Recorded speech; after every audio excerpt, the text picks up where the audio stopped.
کھلے آنکھ صلی اللہ کہتے کہتے، کھلے آنکھ صلی اللہ کہتے کہتے، کھلے آنکھ صلی اللہ کہتے کہتے۔ الحمدللہ رب العالمین والصلاة والسلام علی خاتم النبیین، اما بعد فاعوذ باللہ من الشیطان الرجیم، بسم اللہ الرحمن الرحیم۔ الصلاة والسلام علیکہ یا رسول اللہ، الصلاة والسلام علیکہ یا حبیب اللہ، الصلاة والسلام علیکہ یا نبی اللہ وعلی آلکہ واصحابکہ یا نور اللہ۔ مدنی چینل کے ناظرین، پروگرام کھلے آنکھ صلی اللہ کہتے کہتے میں آپ کو خوش آمدید کہتے ہیں۔ آئیے درود پاک کی ایک فضیلت سنتے ہیں۔ نسائی شریف کی حدیث مبارکہ ہے، میرے آقا جان رحمت صلی اللہ علیہ وآلہ وسلم نے ارشاد فرمایا، جبریل امین نے مجھ سے عرض کی کہ اللہ پاک فرماتا ہے، اے محمد صلی اللہ علیہ وآلہ وسلم، کیا تم اس بات پر راضی نہیں کہ تمہارا امتی تم پر ایک سلام بھیجے، میں اس پر 10 سلام بھیجوں؟ سبحان اللہ، سبحان اللہ۔ رب اعلیٰ کی نعمت پہ اعلیٰ درود، رب اعلیٰ کی نعمت پہ اعلیٰ درود، حق تعالیٰ کی منت پہ لاکھوں سلام۔ اے کاش مدنی چینل کے ناظرین ہم پیارے آقا جان رحمت صلی اللہ علیہ وآلہ وسلم پر زیادہ سے زیادہ درود پاک پڑھنے میں کامیاب ہو جائیں۔ نیت کیجئے کہ ہم پیارے آقا صلی اللہ علیہ وآلہ وسلم پر زیادہ سے زیادہ درود پاک پڑھیں گے۔ صلو علی الحبیب صلی اللہ تعالی علی محمد صلی اللہ علیہ وآلہ وسلم۔ مدنی چینل کے ناظرین، اللہ تعالیٰ نے بنیادی طور پر اپنی عبادت کے لیے انسان کو پیدا فرمایا ہے، اور اس مقصد عظیم کو پورا کرنے کے لیے انسان کا صحت مند ہونا یہ بہت ضروری ہے۔ بیمار ہے، عبادت میں دل ہی نہیں لگے گا، طبیعت خراب ہے، عبادت کر نہیں پائے گا، طبیعت خراب ہے، مسجد کی طرف نہیں جا پائے گا، طبیعت خراب ہے، قرآن نہیں اٹھا سکے گا، یعنی کوئی بھی عبادت ہے، عبادت میں دل ہی نہیں لگے گا جب طبیعت ناساز ہوگی، کوئی بیماری آ پڑے گی۔ لہٰذا اس عظیم مقصد کو پورا کرنے کے لیے، جس مقصد کے لیے اللہ تعالیٰ نے انسان کو پیدا کیا ہے، وَمَا خَلَقْتُ الْجِنَّ وَالْإِنسَ إِلَّا لِيَعْبُدُونَ، کہ ہم نے جن و انس کو اپنی عبادت کے لیے پیدا کیا ہے۔ اس عظیم مقصد کو حاصل کرنے کے لیے ہر بندہ مومن پر لازم ہے کہ اپنی طبیعت کا لحاظ رکھے، اپنی صحت کا خیال رکھے، اس مقصد عظیم پر عمل کرنے کے لیے۔ انشاءاللہ مدنی چینل کے ناظرین، آج کا ہمارا ٹاپک صحت اور تندرستی، یہ پروگرام میں ٹاپک رہے گا۔ آپ سے گزارش کریں گے آپ ہمارے ساتھ جڑے رہیے، پروگرام مکمل دیکھیے، انشاءاللہ آپ کو بہت کچھ سیکھنے کو ملے گا۔ جہاں قرآن پاک کی آیات بینات سے ہم اپنی قبر و آخرت کو سنوارنے والے معاملات کی تعلیم لیتے ہیں، وہیں پر آج ہم صحت اور تندرستی کے حوالے سے بھی قرآن کی آیات بینات سنیں گے۔ ہم نبی پاک علیہ السلام کے فرامین بھی سنیں گے، جن میں میرے آقا صلی اللہ علیہ وآلہ وسلم نے صحت اور تندرستی کے حوالے سے ارشاد فرمایا۔ اسلاف کا انداز کیا تھا، نبی پاک علیہ السلام کا انداز مبارک کیا رہا، انشاءاللہ بہت کچھ آج کے اس پروگرام میں سیکھنے کو ملے گا۔ لیکن جو بھی ہم سیکھیں، آج یہ تہیہ ہو، نیت ہو کہ انشاءاللہ پھر ہم ان باتوں پر عمل کرتے ہوئے اپنی صحت کا خیال رکھیں گے۔ آپ اگر اپنی ذات کے ساتھ مخلص نہیں ہوں گے تو یاد رکھیے گا مدنی چینل کے ناظرین، کوئی آپ کے ساتھ مخلص نہیں ہوگا۔ اگر ہم اپنی جان، اپنی ذات کے ساتھ ہی بے وفائی کرنے پر اتر آئیں تو زمانہ بڑا بے وفا ہے، زمانہ ہمارے ساتھ وفا نہیں کرے گا۔ ہم سب سے پہلے اپنی ذات کے ساتھ مخلص ہوں، اپنی صحت کا خیال رکھیں، انشاءاللہ زمانہ پھر ہمیں ایسا ہی افراد اللہ نے چاہا ملتے ہی چلے جائیں گے اور ہم آگے ہی بڑھتے چلے جائیں گے۔ ایسے افراد کی سنگت بھی ہم اپنائیں کہ جو ہمیں ہمارا خیال رکھیں، جہاں ہماری نیکیوں کا خیال رکھیں، ہماری صحت کے بارے میں بھی وہ ہمارا خیال رکھیں۔ کتنی پیاری ہستی ہے ماں، کتنی پیاری ہستی ہے والد، کتنے پیارے افراد ہیں بہن بھائی، یہ وہ ہستیاں ہیں، یہ وہ رشتے ہیں کہ جو ہماری نیکیوں کے ساتھ ساتھ، اللہ کرے جہاں دینی ماحول ہو، نیکیوں کے ساتھ ساتھ صحت کا بھی بہت لحاظ رکھا جاتا ہے۔ ہمیں اپنی صحت کا خیال رکھنا ہے۔ انشاءاللہ آج کے اس ٹاپک میں، پروگرام میں صحت و تندرستی پر انشاءاللہ ہم گفتگو کریں گے۔ پروگرام کو آگے لے کر چلتے ہیں، مبلغین کو میں دعوت دوں گا اور پھر انشاءاللہ ہم قرآن پاک کی تلاوت بھی سنیں گے، نعت مصطفیٰ صلی اللہ علیہ وآلہ وسلم بھی سنیں گے، اور انشاءاللہ صحت و تندرستی ٹاپک پر مبلغین سے ہم گفتگو بھی کریں گے۔ مبلغین کو دعوت دوں گا۔ ماشاءاللہ غلام الیاس باپو کی زیارت ہو رہی ہے، سید صاحب کی، مرحبا کہتے ہیں پہلے تو سید صاحب کو۔ ماشاء اللہ، کیا بات ہے سید صاحب کی. السلام علیکم ورحمۃ اللہ وبرکاتہ. ماشاء اللہ، مرحبا مرحبا، اضحک اللہ سنک. ماشاء اللہ، کیسے ہیں؟ ٹھیک ہیں. شاہد مدنی اتاری، ماشاء اللہ، مرحبا کہتے ہیں شاہد بھائی کو جی. السلام علیکم ورحمۃ اللہ وبرکاتہ. وعلیکم السلام. ماشاء اللہ ماشاء اللہ، کیسے ہیں آپ؟ ٹھیک ہیں، مرحبا مرحبا، اہلا و سہلا، مرحبا. ہم دعوت دیتے ہیں جی ماشاء اللہ، ہمارے سید رضوان باپو ہیں، سید رضوان شاہ صاحب، مرحبا کہتے ہیں جی. السلام علیکم ورحمۃ اللہ، کیسے ہیں شاہ صاحب؟ ٹھیک ہے آپ؟ مرحبا، اہلا و سہلا، مرحبا جی. آج جن سے ہم نعت مصطفیٰ صلی اللہ علیہ وآلہ وسلم سنیں گے، بڑے پیارے اسلامی بھائی ہیں جنہیں سن کر حاجی مشتاق صاحب ہمارے نگران شورا، مرحوم نگران شورا کی یاد تازہ ہو جاتی ہے. ہمارے محفوظ اتاری انشاءاللہ ان سے نعت مصطفیٰ صلی اللہ علیہ وسلم سنیں گے. مرحبا کہتے ہیں محفوظ بھائی کو بھی. السلام علیکم ورحمۃ اللہ. ماشاء اللہ، کیسے ہیں آپ؟ ٹھیک ہیں، ماشاء اللہ، اضحک اللہ سنک. آئیے مدنی چینل کے ناظرین، پروگرام کو آگے بڑھاتے ہیں. سیگمنٹ ہے پیغام قرآن.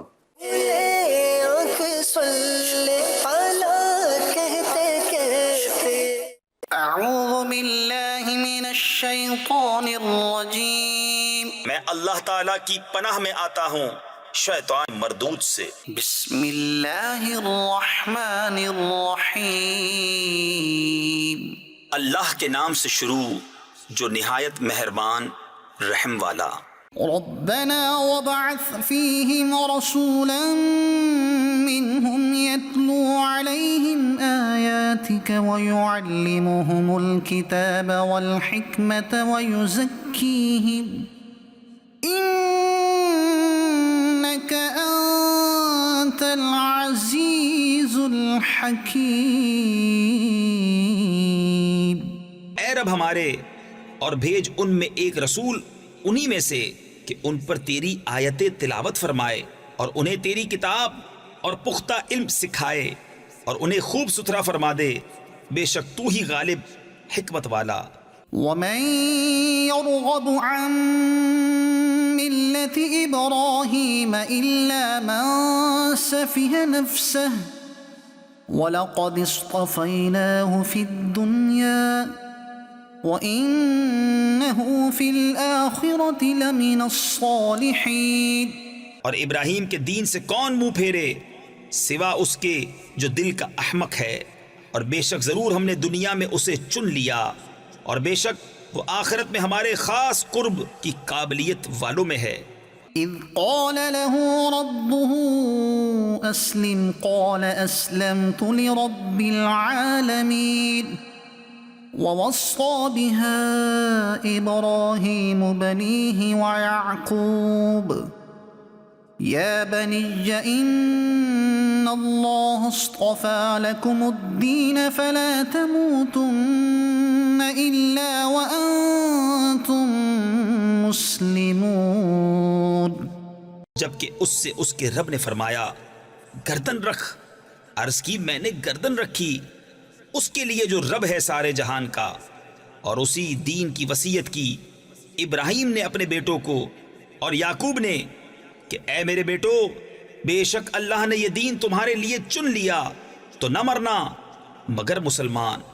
ام کنتم شہداء اذ حضر یعقوب الموت اذ قال لبنیہ ما تعبدون من بعدی قالوا نعبد إلهك وإله آبائك إبراهيم وإسماعيل وإسحاق إلها واحدا ونحن له مسلمون.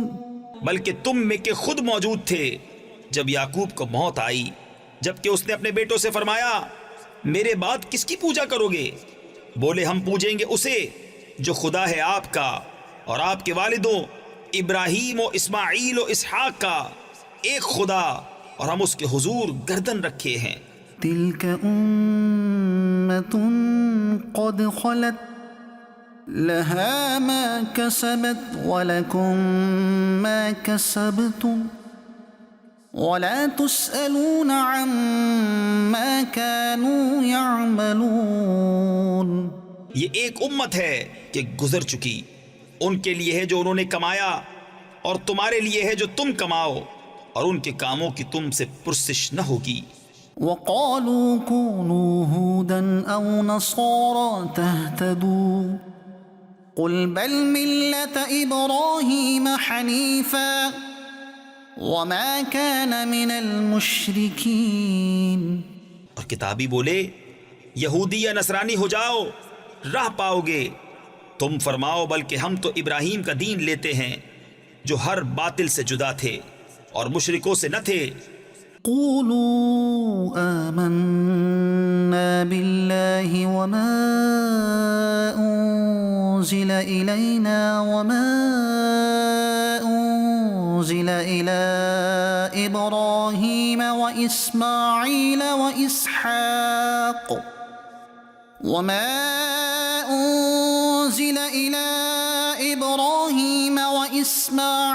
وإسحاق ويعقوب والأسباط وما أوتي موسى وعيسى وما أوتي النبيون من ربهم لا نفرق بين أحد منهم ونحن له مسلمون۔ یوں کہو کہ ہم ایمان لائے اللہ پر اور اس پر جو ہماری طرف اترا اور جو اتارا گیا ابراہیم و اسماعیل و اسحاق و یعقوب اور ان کی اولاد پر، اور جو عطا کیے گئے موسیٰ و عیسیٰ اور جو عطا کیے گئے باقی انبیاء اپنے رب کے پاس سے، ہم ان میں کسی پر ایمان میں فرق نہیں کرتے اور ہم اللہ کے حضور گردن رکھے ہیں۔ فَإِنْ آمَنُوا بِمِثْلِ مَا آمَنْتُمْ بِهِ فَقَدِ اهْتَدَوْا وَإِنْ تَوَلَّوْا فَإِنَّمَا هُمْ فِي شِقَاقٍ فَسَيَكْفِيكَهُمُ اللَّهُ وَهُوَ السَّمِيعُ الْعَلِيمُ۔ پھر اگر وہ بھی یوں ہی ایمان لائے جیسا تم لائے جب تو وہ ہدایت پا گئے، اور اگر منہ پھیریں تو وہ نری ضد میں ہیں، تو اے محبوب ان قریب اللہ ان کی طرف سے تمہیں کفایت کرے گا اور وہی ہے سنتا جانتا۔ صبغة الله ومن أحسن من الله صبغة ونحن له عابدون۔ ہم نے اللہ کی رینی یعنی رنگائی لی، اور اللہ سے بہتر کس کی رینی یعنی رنگائی، اور ہم اسی کو پوچھتے ہیں۔ قل أتحاجوننا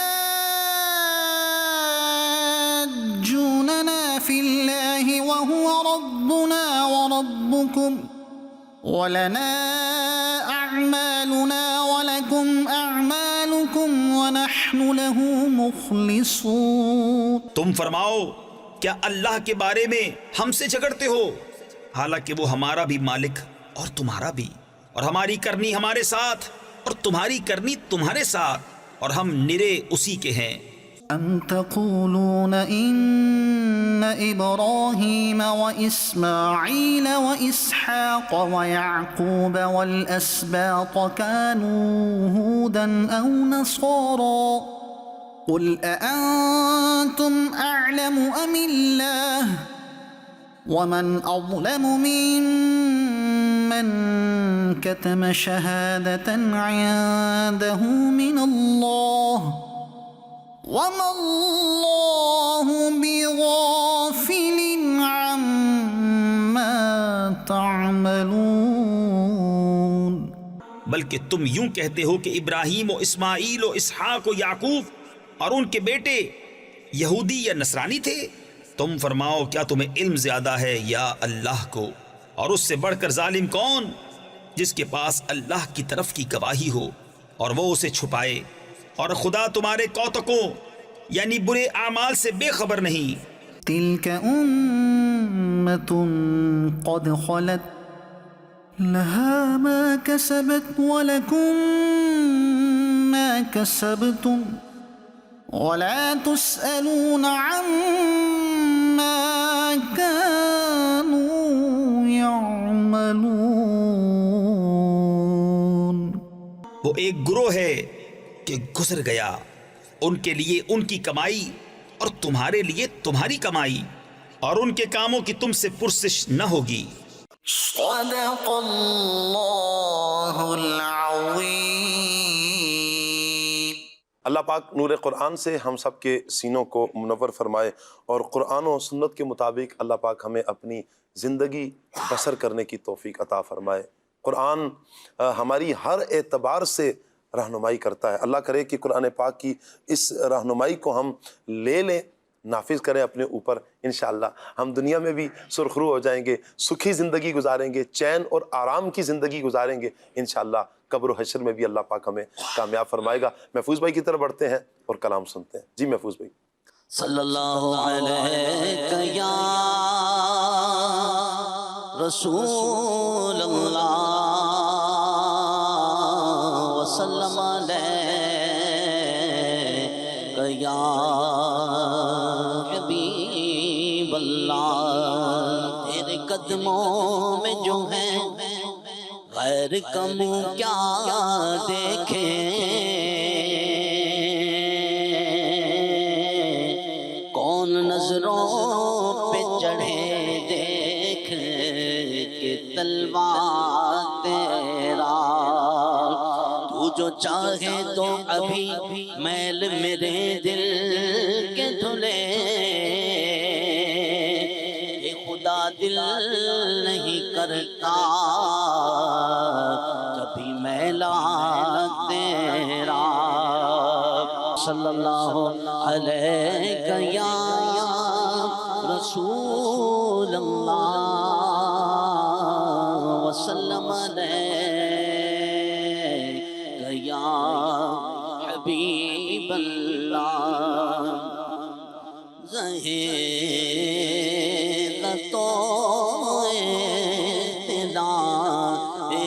محمد لگے، زتو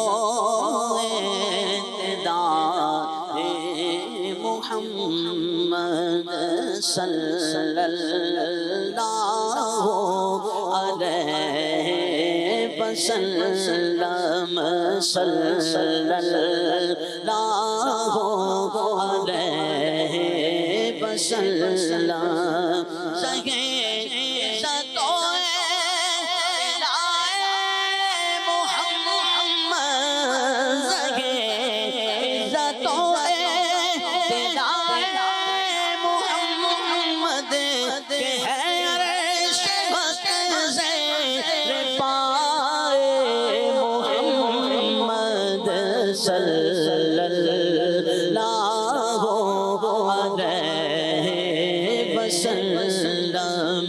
صلی اللہ علیہ وسلم، صلی اللہ علیہ وسلم۔ مقام عرش ان کا فلک فرش ان کا، مقام عرش ان کا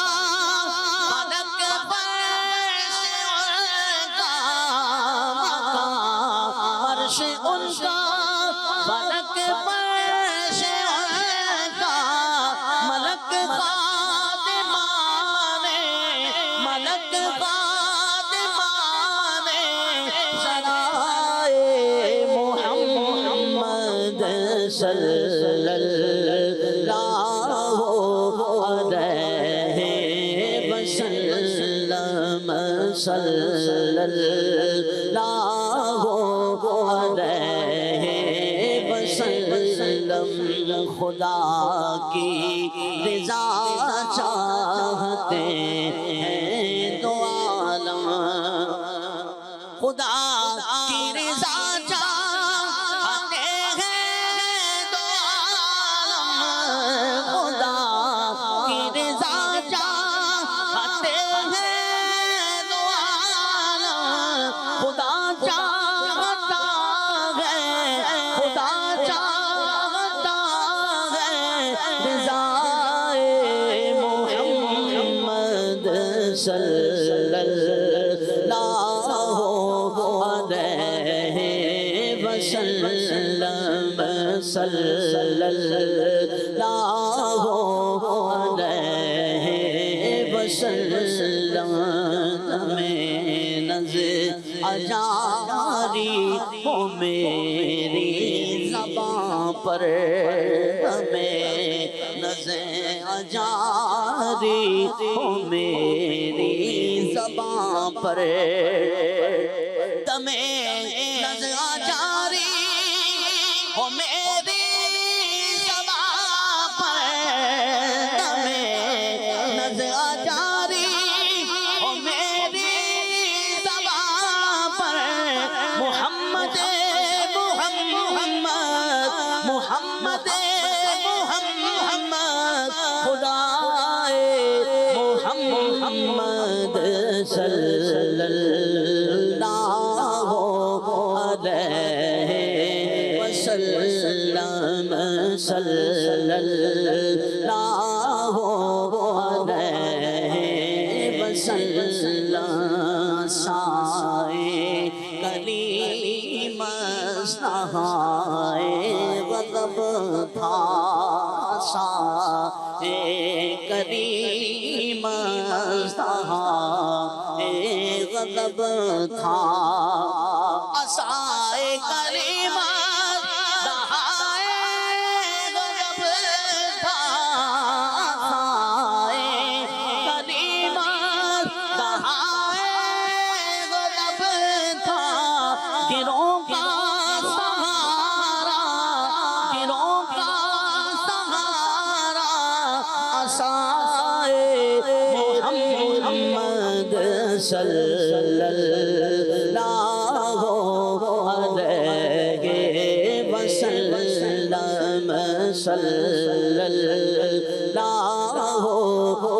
علیہ وسلم پل سے اب کرتے گزریے رضا پل سے اب کرتے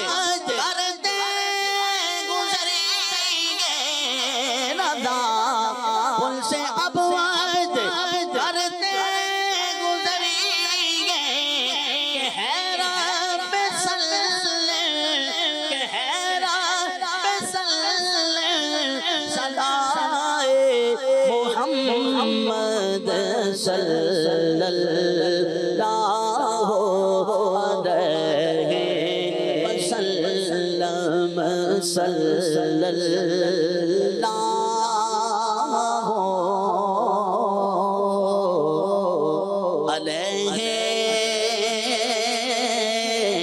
وسلم۔ سبحان اللہ سبحان اللہ، کیا بات ہے محفوظ بھائی، کیا آپ نے حاجی مشتاق صاحب کی یاد تازہ کی ہے۔ اللہ پاک ہمارے مرحوم نگران شورا حاجی مشتاق صاحب رحمۃ اللہ تعالیٰ علیہ کو غریق رحمت فرمائے، ان کی تربت پر اللہ اپنی کروڑہا رحمتیں نازل فرمائے، اللہ اپنی رحمت سے انہیں اپنے جوار رحمت میں جگہ عطا فرمائے، ان سے محبت کرنے والوں کو بھی اللہ پاک اس محبت کا صلہ مغفرت اور جنت کی صورت میں اللہ پاک عطا فرمائے۔ یقیناً جنہوں نے نبی پاک علیہ الصلاۃ والسلام کے قصیدے پڑھے ہیں، حضور کے گن گائے ہیں، حضور سے محبت کا اظہار کیا ہے، ان کے جانے کے بعد بھی ان کے تذکرے باقی رہے ہیں، انہیں یاد رکھا گیا ہے۔ صدیاں اگر گزر جانے کے بعد بھی اگر ہم دیکھتے ہیں تو ہمارے اسلاف میں بہت سے ایسے افراد ہمیں ملتے ہیں کہ جنہوں نے نبی پاک علیہ الصلاۃ والسلام کی صورت کو، سیرت کو، حضور کے کردار کو لیا ہے، اپنایا ہے، حضور کی یوں نعت بیان کی ہے، سبحان اللہ، تو پھر انہیں یاد رکھا گیا ہے۔ پھر صرف یاد ہی نہیں رکھا گیا، رہتی دنیا تک کے لیے انہیں رول ماڈل کی حیثیت ملتی ہے، پھر انہیں لوگ فالو کرتے ہیں، ان کا نام لے کر دل کو قرار اور ٹھنڈک اور سکون کا باعث سمجھتے ہیں، ان کے ذکر کو ٹھنڈک اور قرار کا باعث سمجھتے ہیں، سبحان اللہ۔ جو نبی پاک صلی اللہ علیہ وآلہ وسلم کا غلام ہو اور وہ حضور کا ذکر کرے، اسے اتنی برکتیں ملتی ہیں، تو خود ذات مصطفیٰ صلی اللہ علیہ وآلہ وسلم کیسی برکات کے مجموعہ ہیں کہ جو نبی پاک صلی اللہ علیہ وآلہ وسلم سے محبت کا اظہار کرے، تو میرے آقا جان رحمت صلی اللہ علیہ وآلہ وسلم ان محبتوں کا صلہ ضرور عطا فرماتے ہیں۔ دیکھیں، محبت ہے نا مدنی چینل کے ناظرین، یہ آپ کو مجبور کرتی ہے۔ اگر تم مجھ سے محبت کرتے ہو تو پھر اطاعت کرو۔ محبت کا تقاضا یہ ہے، مانو، بات مانو۔ اطاعت کا کیا مطلب ہے؟ جو میں کہوں جو میں کروں آپ وہ کرو. اچھا بعض اوقات یوں ہوتا ہے کہ بولا نہیں ہے اور کر کے دکھایا ہے. اب محبت یہی کہتی ہے محبوب نے کیا نا کر لو، محبوب نے کیا نا کر لو. میں دنیاوی اعتبار سے اگر بات کروں تو یہاں پر مطلب بلا تشبیہ میں اگر سمجھانے کے لیے کہوں تو لوگ دنیا والوں سے محبت کرتے ہیں تو اس کی محبت میں بھی اتنے بعض اوقات اندھے ہو جاتے ہیں. وہ جو کہتا ہے اسے پھر فالو کیا جاتا ہے. یہ نہیں دیکھتے ہیں کہ شریعت مطہرہ کیا کہتی ہے، بس ایک ذہن میں بٹھا لیا ایک بات اور پھر اس کو فالو کیا جاتا ہے. قربان جاؤں میں اپنے آقا مولا مدینے والے مصطفیٰ صلی اللہ علیہ وآلہ وسلم پر. بلا تشبیہ کوئی مثال ہی نہیں ہے میرے آقا جان رحمت صلی اللہ علیہ وآلہ وسلم جیسی. حضور تو بے مثل و بے مثال ہے. نبی پاک علیہ الصلوۃ والسلام سے کیسی محبت ہونی چاہیے، یہ ہر عاشق رسول اپنے آپ سے ایک سوال ضرور کرے. پھر اس محبت کا تقاضا کیا ہونا چاہیے؟ کیا یہ تقاضا نہیں ہونا چاہیے کہ جو محبوب نے بولا ہے یا جو محبوب کریم صلی اللہ علیہ وسلم نے کیا ہے وہ کرو. اچھا یہ اس میں فائدہ کس کا ہے؟ اگر نبی پاک صلی اللہ علیہ وآلہ وسلم کی اداؤں پر عمل کیا جائے فائدہ کس کا ہے؟ یقیناً فائدہ میرا اور آپ کا ہے. جی ہاں، اس میں بھلائی ہماری ہے. میرے آقا صلی اللہ علیہ وآلہ وسلم کی تو شان ہے عزیز علیہ ما عنتم حریص علیکم بالمؤمنین رؤوف الرحیم. وہ تو اتنے مہربان ہیں، اتنی شفقتیں فرمانے والے ہیں. ان کا تو امتی جو مشقت میں پڑ جائے یہ تو ان پر گراں گزرتا ہے. وہ ایسے کریم آقا ہیں. یہ ہمارے لیے سب کچھ. اگر ہم فالو کریں گے، ہم اطاعت کریں گے، ہمارا بھلا ہے. صحت کو ہی لے لیں. نبی پاک صلی اللہ علیہ وآلہ وسلم کی ارشادات کے مطابق اگر ہم اپنی زندگی گزاریں ہماری صحت اچھی ہو جائے گی، ہم دنیا میں بہترین زندگی گزاریں گے. شاہ صاحب ایسا نہیں ہے کہ ہم پیارے آقا علیہ الصلوۃ والسلام کی پیاری ان اداؤں کو لے کر اپنی زندگی گزاریں اور اس میں ہمارا ہی بھلا ہے. جو آج کا ہمارا ٹاپک ہے صحت و تندرستی، اس میں ہی سرکار کی ادا کو لیا جائے. کیا کہتے ہیں؟ جس طرح آپ نے گفتگو فرمائی بہترین، بالکل ایسا ہی ہے. نبی کریم صلی اللہ علیہ وسلم کو تمام جہانوں کے لیے رحمت بنا کر سبحان اللہ. نبی کریم صلی اللہ علیہ وسلم کا رحمت بن کر آنا مسلمانوں کے ساتھ ساتھ کچھ نہ کچھ حصہ غیر مسلموں کو بھی اس میں سے ملتا ہے. تو یوں آپ تو رؤوف الرحیم ہیں اور سب آپ سے فیض لے رہے ہیں، برکتیں حاصل کر رہے ہیں. تو اب آپ نے جو کام کیے یقیناً اپنی امت کو سکھانے اور بتانے کے لیے کیے. اور اگر ہم غور کرتے چلے جائیں جس طرح سے آپ نے بات کی کہ پیارے آقا صلی اللہ علیہ وسلم کی جو ادائیں ہیں، سنتیں ہیں، ان کو فالو کرنا، اس پر عمل کرنا، تو جو دنیا کے انبیاء کرام کے بعد بہترین شخص ہیں، افضل لوگ ہیں، وہ صحابہ کرام علیہم رضوان ہیں. اگر بندہ ان کی سیرت کا مطالعہ کرتا ہے، پڑھتا ہے کہ انہوں نے اپنے شب و روز کس طرح سے گزارے، جب نبی کریم صلی اللہ علیہ وسلم نے دنیا سے ظاہری پردہ فرمایا تو اس کے بعد تو ملتا ہے ان کے بارے میں جب بندہ پڑھتا ہے تو ملتا ہے کہ کسی نے وضو کیا تو مسکرائے، تو کسی نے یہاں سے سر جھکا کر گزرے، کسی نے اس مقام پر جا کر نماز ادا کی کہ جہاں پر نبی کریم صلی اللہ علیہ وسلم نے نماز ادا فرمائی، آپ نے اللہ پاک کی عبادت کی. تو جگہیں ڈھونڈ کر وہاں جا کر نمازیں پڑھنا، نیکی کے کام کرنا. تو یہ تو سب سے افضل جو لوگ ہیں انبیاء کے بعد دنیا میں، ان کا طریقہ رہا ہے. کیا بات ہے. تو پھر مدنی شہر کے ناظرین میں اور ہم کہاں ہیں؟ تو جب وہ افضل لوگ کہ جن کو جنت کی بشارت مل گئی، وہ بھی چیزیں ڈھونڈ کر کہ کہاں میرے آقا صلی اللہ علیہ وسلم کہاں تشریف فرما ہوتے تھے، کس سے ملتے تھے، کس طرح بات آپ فرماتے تھے، کس طرح مسکراتے تھے، کس طرح وضو فرماتے تھے، وہ ڈھونڈ کر عمل کر رہے ہیں. تو ہمیں تو چاہیے کہ ہم بدرجہ اولا ان تمام چیزوں کو پڑھیں اور اس پر عمل کریں. اچھا یہ کام تو ہمارا ایسا ہی ہے صاحب کہ ہم نے کرنا ہے، لیکن اس سے بھی قربان جائیے کہ نبی کریم صلی اللہ علیہ وسلم نے ارشاد فرمایا کہ جس نے میری سنت سے محبت کی، اس نے مجھ سے محبت کی، اس سے محبت کی، وہ میرے ساتھ جنت میں ہوگا. واہ واہ واہ واہ. کام تو ہم گناہ گاروں کا ہے، غریبوں کا ہے، غلاموں کا ہے، اور ہم ہیں بندے، ہم ہیں غلام. غلام کا کام ہی بات ماننا ہے. بالکل، ہمیں تو بات ماننی ہو. اس کے اوپر بھی نبی کریم صلی اللہ علیہ وسلم کیا شفقتیں ہیں، رؤوف الرحیم شفقتیں آپ کی، اس پہ بھی جنت کی بشارت دے دی. یہ کام تو غلاموں کا ہے کہ وہ اپنے آقا کی اطاعت و فرما برداری کریں، اپنے آقا کو فالو کریں. اور جس طرح سے اللہ کریم نے بھی قرآن مجید میں ارشاد فرمایا کہ فالو کرنے کے لیے بہترین نمونہ نبی کریم صلی اللہ علیہ وسلم کی ذات اقدس ہے. جی، کہ آپ کو بندہ آئیڈیل مان کے آپ کا جو انداز طریقہ ہے سیرت کو فالو کرے، اس پر عمل کرے. یہ سارے کام تو غلاموں کے تھے، لیکن میرے آقا نے بھی کس طرح نوازا جو سنت سے محبت کرے گا، مجھ سے محبت کرے گا، وہ میرے ساتھ جنت میں ہوگا. تو اس پہ اب نبی کریم صلی اللہ علیہ وسلم نے جس طرح سے اپنے شب و روز آپ نے گزارے ہمیں سکھانے اور بتانے کے لیے، اس میں سے جو ہمارا آج کا جو ٹاپک ہے، بڑا اہم ٹاپک ہے صحت کے تعلق سے، اس کے تعلق سے بھی بہت ساری چیزیں ملتی ہیں کہ بندہ کس طرح سے اپنی صحت کا خیال کرے. جی. لیکن سب سے بڑھ کر اس میں جو چیز ہے وہ بندے کی نیت ہے کہ بندہ اپنی صحت کا خیال کس لیے کرے، اس کی نیت کیا ہے، وہ کون سے کام کرنا چاہتا ہے. تو اس کی بھی اصلاح نبی کریم صلی اللہ علیہ وسلم نے ارشاد فرمائی کہ بندہ کوئی بھی کام کرے تو اس سے پہلے نیت کرے. اس میں نیت کیا ہو؟ صحت کی حفاظت کے لیے بندہ نیت کرے. تو کیا نیت کرے کہ اگر بندہ ایسی چیزیں چھوڑ دیتا ہے جو جنک فوڈز ہیں، جو خراب فوڈز ہیں، جس سے آپ کی طبیعت خراب ہو سکتی ہے، آپ کا کولیسٹرول بڑھ سکتا ہے، بلڈ پریشر بڑھ سکتا ہے، یورک ایسڈ بڑھ سکتا ہے، ٹرائیگلیسرائڈ بڑھ سکتا ہے، اتنی ساری بیماریاں ہیں. اور اگر ان کی جڑ پہ جائے بندہ تو وہ کھانا ہی ہے کہ بندہ ایسا کھانا کھائے کہ جس سے آپ کی باڈی کو طاقت ملنے کے بجائے نقصان ہو، جس میں فرائی چیزیں، باہر کے کھانے بہت زیادہ ہیں. اور باہر کے کھانے اگر ہم غور کرتے چلے جائیں تو وہ کس طرح کس آئل میں بنتے ہیں، کس طرح سے بنتے ہیں، کن ہاتھوں کے ساتھ بنتے ہیں، بے شمار ویڈیوز اور کیا کیا بنتا ہے، کیا کیا بنتا ہے اور کس طرح سے بنایا جاتا ہے، اور اس میں صفائی کا کتنا خیال رکھا جاتا ہے. یہ تقریباً لوگ جو سوشل میڈیا استعمال کر رہے ہو تو ان کے سامنے ہوتا ہے. بڑا الٹا ایک ہمارا نظام بن چکا ہے. معذرت کے ساتھ ہم نا گھر کی چیزوں کو لائک نہیں کرتے ہیں جو صاف ستھری ہیں، جن پر 100% اعتماد ہے.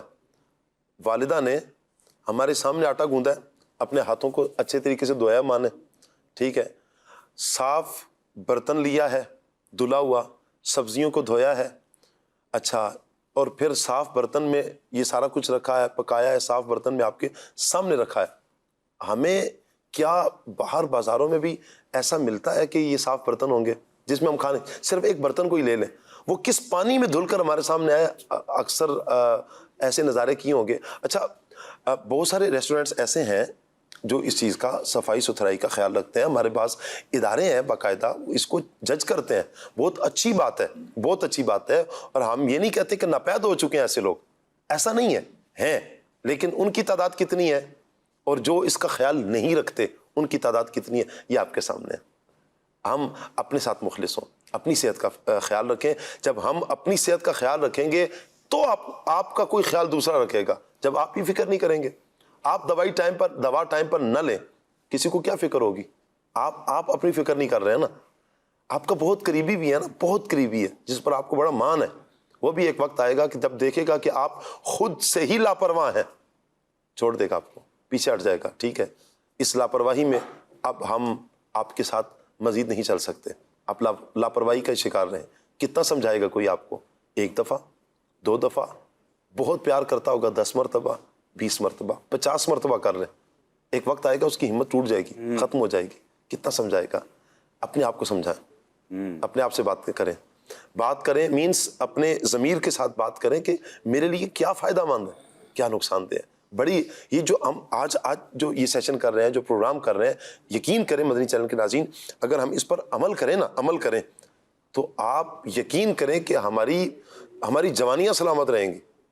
یہ اتنا مطلب پیارا یہ ٹاپک ہے. مطلب یہ ایسا نہیں ہے کہ یہ میرے جذبات ہیں، یقیناً یہ ہر اس بندے کے جذبات ہوں گے کہ جو اس کی حساسیت کو سمجھتا ہے. شاید کہ بہت ساروں کو اس کا احساس نہ ہو. اگر احساس نہیں ہے نا، کسی اس کے پاس جا کر بیٹھ جائے جس کو اب اس کا احساس ہو رہا ہے، جو بیماریوں کو لے کر ساتھ چل رہا ہے. اللہ نہ کرے کسی کے معدے کا آپریشن ہو. میرے ایک جاننے والے تھے، اسٹوڈنٹ تھے، اللہ تعالیٰ انہیں غریق رحمت فرمائے، جوان بہت پیارے اسلامی بھائی تھے. ان کا معدہ نکال دیا گیا، کوئی بھی بیماری ہو سکتی ہے، کاٹ دیا گیا. لائن ڈلی ہوئی تھی، پائپ ڈلے ہوئے تھے ان کو. میں نے ان سے پوچھا، کہتے ہیں بس مجھے ہلکی سی نرم غذا، کون سی؟ وہ لیکوڈ پانی والی غذا، اس کی لینے کی اجازت ہے. کچھ بہت ٹائم پر رہے بھی نہیں ہے، پھر انتقال کر کے وہ. اللہ نہ کرے، اللہ نہ کرے، اللہ نہ کرے، اللہ نہ کرے اس طرح کی کیفیت ہو تو سوچے نا، اپنی جان کس کو عزیز نہیں ہوتی. یہ کوئی ایک بیماری لگ جاتی ہے، اللہ بس عافیت فرماتے. کچھ ہم خیال رکھیں اللہ سے، پھر دعا بھی کرتے رہیں، اللہ کرم فرمائے گا، اللہ پاک ضرور مہربانی فرمائے گا. شاہد بھائی کی طرف بڑھتے ہیں. شاہد بھائی، میں چاہوں گا کہ صحت کا جو سفر ہے یہ اس کا کیا ذریعہ ہے, کیا بات ہے, کچھ اس پر فرمائیں آپ. بسم اللہ الرحمن الرحیم. شاہ صاحب پہلے تو میں اسی موضوع کی طرف جیسے آپ نے گفتگو فرمائی کہ ہمارے زبانوں پر باہر کے کھانوں کا ٹیسٹ لگ چکا ہے جی, اور ہمیں پھر گھر کے کھانے اچھے نہیں لگتے ہیں. اس کے پیچھے جو مین بنیادی وجہ ہے نا, گھر کے کھانے اچھے کیوں نہیں لگ رہے جبکہ اتنے صاف ستھرے اچھے انداز سے بہت معتدل انداز سے اس کو بنایا جاتا ہے, بالکل معتدل انداز میں بنایا جاتا ہے. اور ہم جب باہر سے کھانے کھاتے ہیں اور اس میں اسپائسیز زیادہ ڈالے جاتے ہیں, جو ہے وہ آئل زیادہ ڈالا جاتا ہے, تو اس طرح کی چیزیں جب انسان کے زبان کے اوپر اس کا ٹیسٹ چڑھ جاتا ہے جی تو پھر اس کو گھر کی سادہ غذائیں اچھی نہیں لگتی, گھر کا بنا ہوا والدہ محترمہ کی ہاتھوں سے بنی ہوئی ریسیپی اس کو اچھی نہیں لگتی. جی, تو یہی وجہ ہوتی ہے کہ جس کی وجہ سے ہم پھر اپنی صحت کا خیال نہیں رکھ پاتے, اور بالخصوص انسان کے بارے میں جیسے کہا جاتا ہے کہ انسان دو چیزوں کی وجہ سے غافل ہو جاتا ہے. ایک تو صحت کی وجہ سے, جب اس کے پاس صحت ہے تو وہ صحت کی فکر نہیں کرتا, وہ صحت سے غافل رہتا ہے, اور اس طریقے سے اس کے پاس جب فارغ وقت ہوتا ہے تو اس فارغ وقت کو غنیمت نہیں جانتا بلکہ وہ فضول کاموں میں اس کو گزار دیتا ہے, تو یہ بھی اس سے غافل رہ جاتا ہے. تو ہم صحت کے موضوع کی طرف آتے ہیں کہ جیسا کہ صحت ہمارے لیے کتنی اہم ہے, اس پر ماشاءاللہ سید ثاقب شاہ صاحب نے بھی کافی اچھی گفتگو فرمائی اور ماشاءاللہ شاہ صاحب نے بھی گفتگو فرمائی. تو ہم نے صحت کے بارے میں اپنے آپ کو ایسا کانشیس بنانا ہے, اپنے آپ کو اس طریقے سے تیار رکھنا ہے کہ ہم اپنی صحت کے معاملے میں کسی بھی قسم کا کوئی کمپرومائز نہ کریں.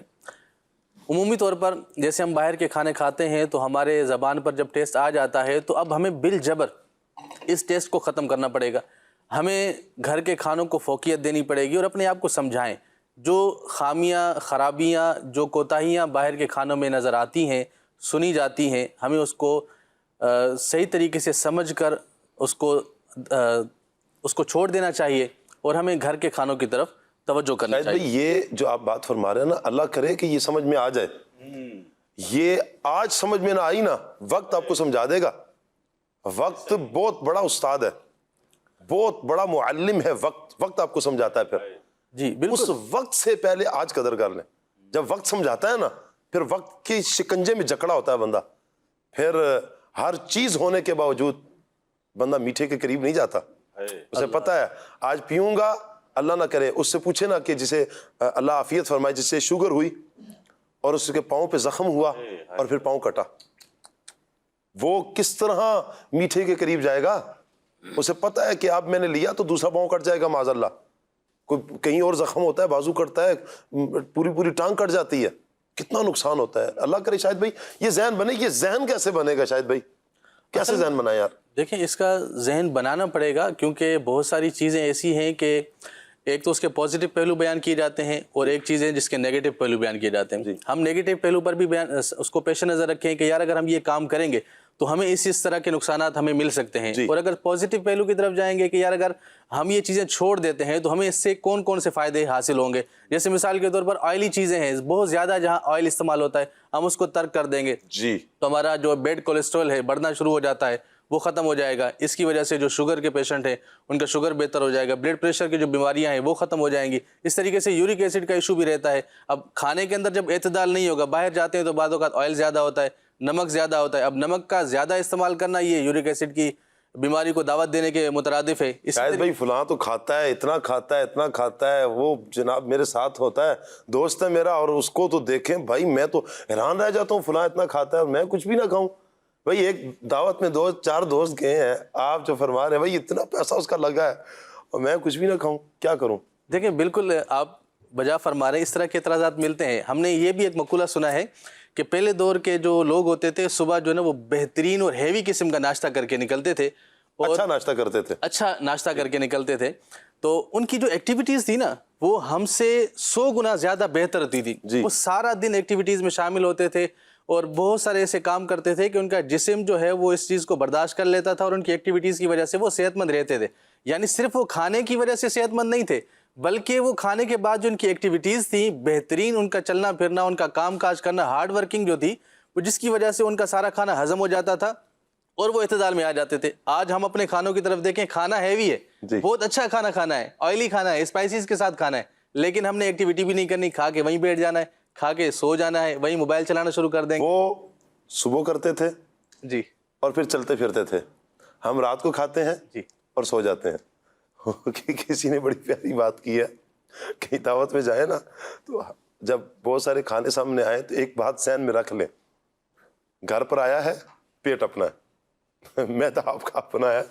یہ اسے دشمن سمجھ کر نہ کھائیں, بلکہ جائز اور حلال کھانا اللہ کی نعمت سمجھ کر استعمال کریں گے اور اچھے انداز میں سمجھ کر استعمال کریں گے تو اس سے انشاءاللہ فائدہ ہوگا. اس میں نا اس طرح کے کچھ لوگ بھی ملتے ہیں سید صاحب کہ وہ بعض دفعہ ان سے پوچھیں نا بھائی آپ یہ چیز کا مطلب کولڈ ڈرنک دیکھو بھائی اپنے پیسوں کی تو نہیں پیتا, استغفر اللہ, لیکن اگر کوئی دوسرا پلائے تو میں پی لیتا ہوں, منع نہیں کرتا.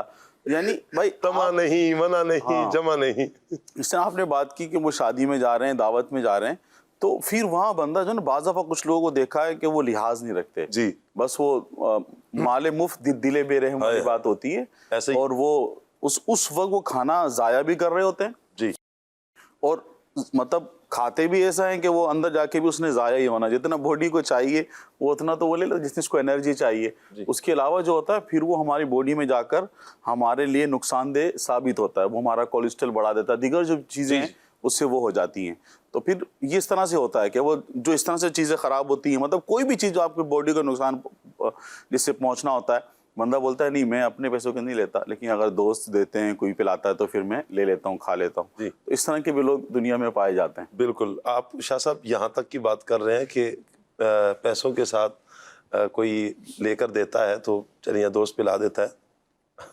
ایسے افراد بھی ہیں جو مقابلہ کرتے ہیں اللہ اکبر, کھانے کا. اچھا, کھانے کا مقابلہ. مجھے اچھی طرح یاد ہے ایک بھائی نے بتایا تھا کہ ہمارا مقابلہ ہوا باقاعدہ کہ کون سب سے زیادہ کھانا کھائے گا.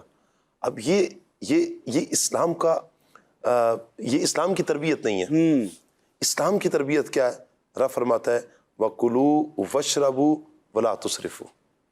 کتنی پیاری یہ آیت مبارکہ ہے. سبحان اللہ. یہاں مجھے ایک بات یاد آ رہی ہے کہ خلیفہ ہارون رشید, اس کا ایک عیسائی طبیب تھا, غیر مسلم طبیب تھا, بڑا ماہر طبیب تھا, یوں کہ بڑا ماہر ڈاکٹر تھا. اس نے ایک مرتبہ علی بن حسین واقد رحمۃ اللہ تعالیٰ علیہ سے کہا کہ علم دو طرح کا ہوتا ہے, ایک علم ادیان ہے اور ایک علم ابدان ہے. کہا تم مسلمانوں کی کتاب قرآن پاک میں علم طب کے حوالے سے کچھ بھی نہیں ہے, کچھ بھی نہیں ہے. آپ نے نا بڑی پیاری بات کی اس غیر مسلم سے, جواب دیا, کہا آپ پورے کتاب پورے قرآن کی بات کرتے ہو, اللہ پاک نے ایک آیت کے ایک حصے میں, مختصر سے حصے میں آپ کی پوری طب کو بیان کر دیا. پھر آپ رحمۃ اللہ تعالیٰ نے اس آیت کریمہ کو تلاوت کیا, فرمایا کہ اللہ فرماتا ہے وَكُلُوا وَاشْرَبُوا وَلَا تُسْرِفُوا, کہ کھاؤ اور پیو اور حد سے نہ بڑھو, حد سے نہ بڑھو. حد سے بڑھنا کیا ہے؟ یہ نقصان ہے. بیماری کیا ہے؟ آپ کسی بھی طبیب کے پاس جائیں گے, حکیم کے پاس جائیں گے, وہ آپ کو یوں کہیں کہ آپ سب سے پہلے آپ کا ڈائٹ پلان بنائے گا, آپ کو کہہ دے گا کہ آپ اپنا کچن مینٹین کر لیں, آپ کا کچن بہتر ہو گیا آپ صحت مند ہو جائیں گے, آپ ٹھیک ہو جائیں گے. کئی جگہ پر پرہیز کرائی جاتی ہے, کئی جگہ پر کچھ چیزیں کھانے کا کہا جاتا ہے, یہ چیزوں سے بچنا ہے, یہ چیزیں کھانی ہے. یہ کیا ہے؟ انسان کو جس چیز کی نیڈ ہے, ضرورت ہے, طبیب بتائے گا کس چیز کی ضرورت ہے اور کس چیز کی ضرورت نہیں ہے. اللہ عافیت فرمائے. اچھا, اپنی صحت کا کچھ خیال رکھنا ہے نا آپ نے. دیکھیں اسلام کا حسن کیا ہے, کتنا پیارا ایک حسن ہے دین اسلام کا, کہ وہ دین جہاں آپ کو کھانے کا حکم دے رہا ہے, پینے کا حکم دے رہا ہے, حد سے نہ بڑھیں, لیکن کبھی دین اسلام ہی حکم دیتا ہے آپ کی صحت کے لیے کچھ بھوکے رہو, روزہ رکھ لو. میں چاہوں گا روزے کے حوالے سے رضوان شاہ صاحب سے لیں. شاہ صاحب, روزہ اگر کوئی بندہ رکھتا ہے, اس کی جو برکات ہیں, اس کا فائدہ صحت کے حوالے سے, اخروی اعتبار سے تو ثواب ملے گا ہی جب اللہ کی رضا کے لیے, لیکن اس کی صحت کے لیے روزہ کتنا صحت مند اچھا ثابت ہوتا ہے, اس پر کچھ فرمائیں. ہمارا جو دین اسلام ہے, اس کا کوئی بھی کام یہ حکمت سے خالی نہیں ہوتا. جی, ہر کام جو ہے اس کا حکمت کے تحت ہی ہوتا ہے. تو روزہ جب ہم رکھتے ہیں تو بظاہر کیا ہوتا ہے کہ ہم سارا دن بھوک پیاس میں رہتے ہیں.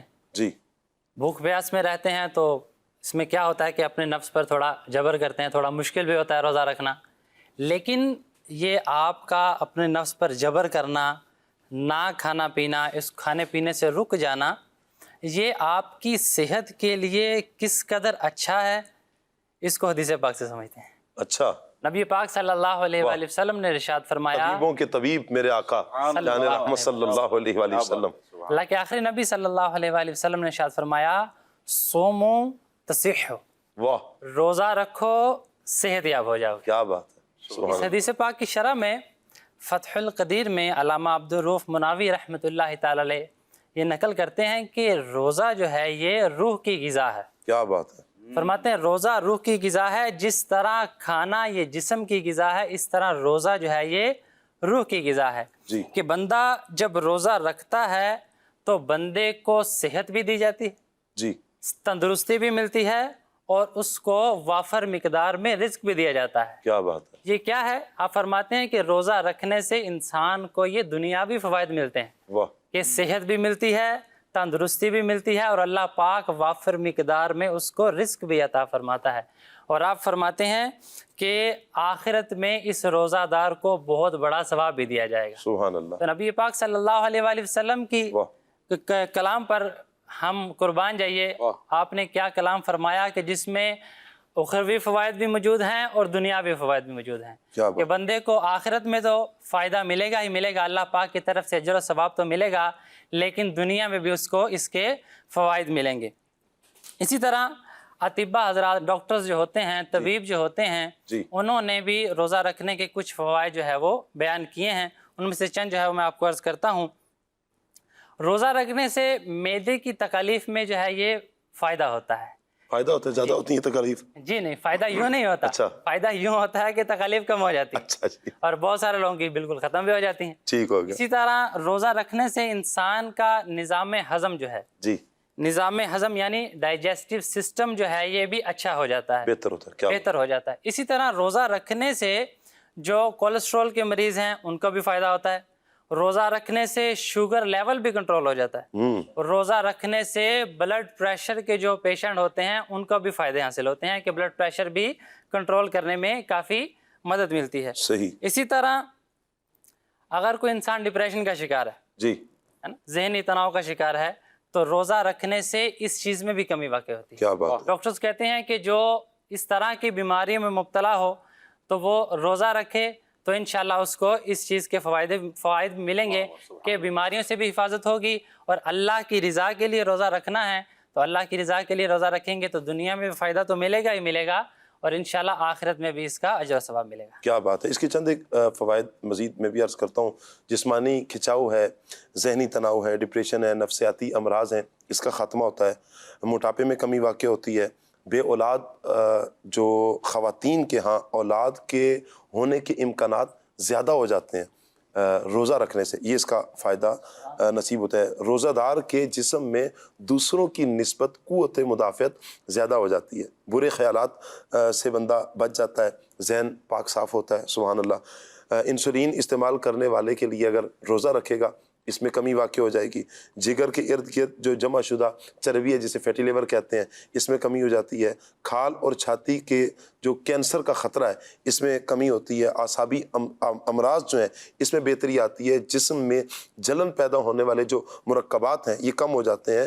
تو اس کے بے شمار اگر ہم دنیاوی اعتبار سے یہ دیکھیں یہ فوائد ہمیں حاصل ہوتے ہیں روزہ رکھنے سے. آج اگر ہم روزہ رکھتے ہیں تو یہ دنیاوی اعتبار سے ہماری صحت کے لیے بہت فائدہ مند ہے. اچھا یہ روزہ کیا ہے؟ روزہ بھوک کو برداشت کرنا ہے. اچھا آپ پانی نہیں پی رہے, کھانا نہیں کھا رہے, اس کے فوائد آپ کو کیا ملتے ہیں؟ دل کی صفائی ہوتی ہے. اب یعنی اخروی اعتبار سے آپ اس کو دیکھیں, دل کی صفائی ہے, رقت قلبی نصیب ہوتی ہے, مساکین کی بھوک کا احساس پیدا ہوتا ہے, آخرت کی بھوک اور پیاس بندے کو یہ یاد آتی ہے, گناہوں کی رغبت میں کمی ہوتی ہے. اچھا اسی طرح عبادت میں آسانی ہوتی ہے, تھوڑی روزی میں کفایت کرنے کا یہ ذہن بنتا ہے، بندہ صحت مند ہوتا ہے۔ امام غزالی رحمۃ اللہ تعالیٰ علیہ بزرگان دین کے حوالے سے فرماتے ہیں، آپ فرماتے ہیں الجوع رأس مالنا، یعنی بھوک ہمارا بہترین سرمایہ ہے۔ واہ، شاہ صاحب یہ کتنی پیاری بات ہے، بھوک ہمارا بہترین سرمایہ ہے۔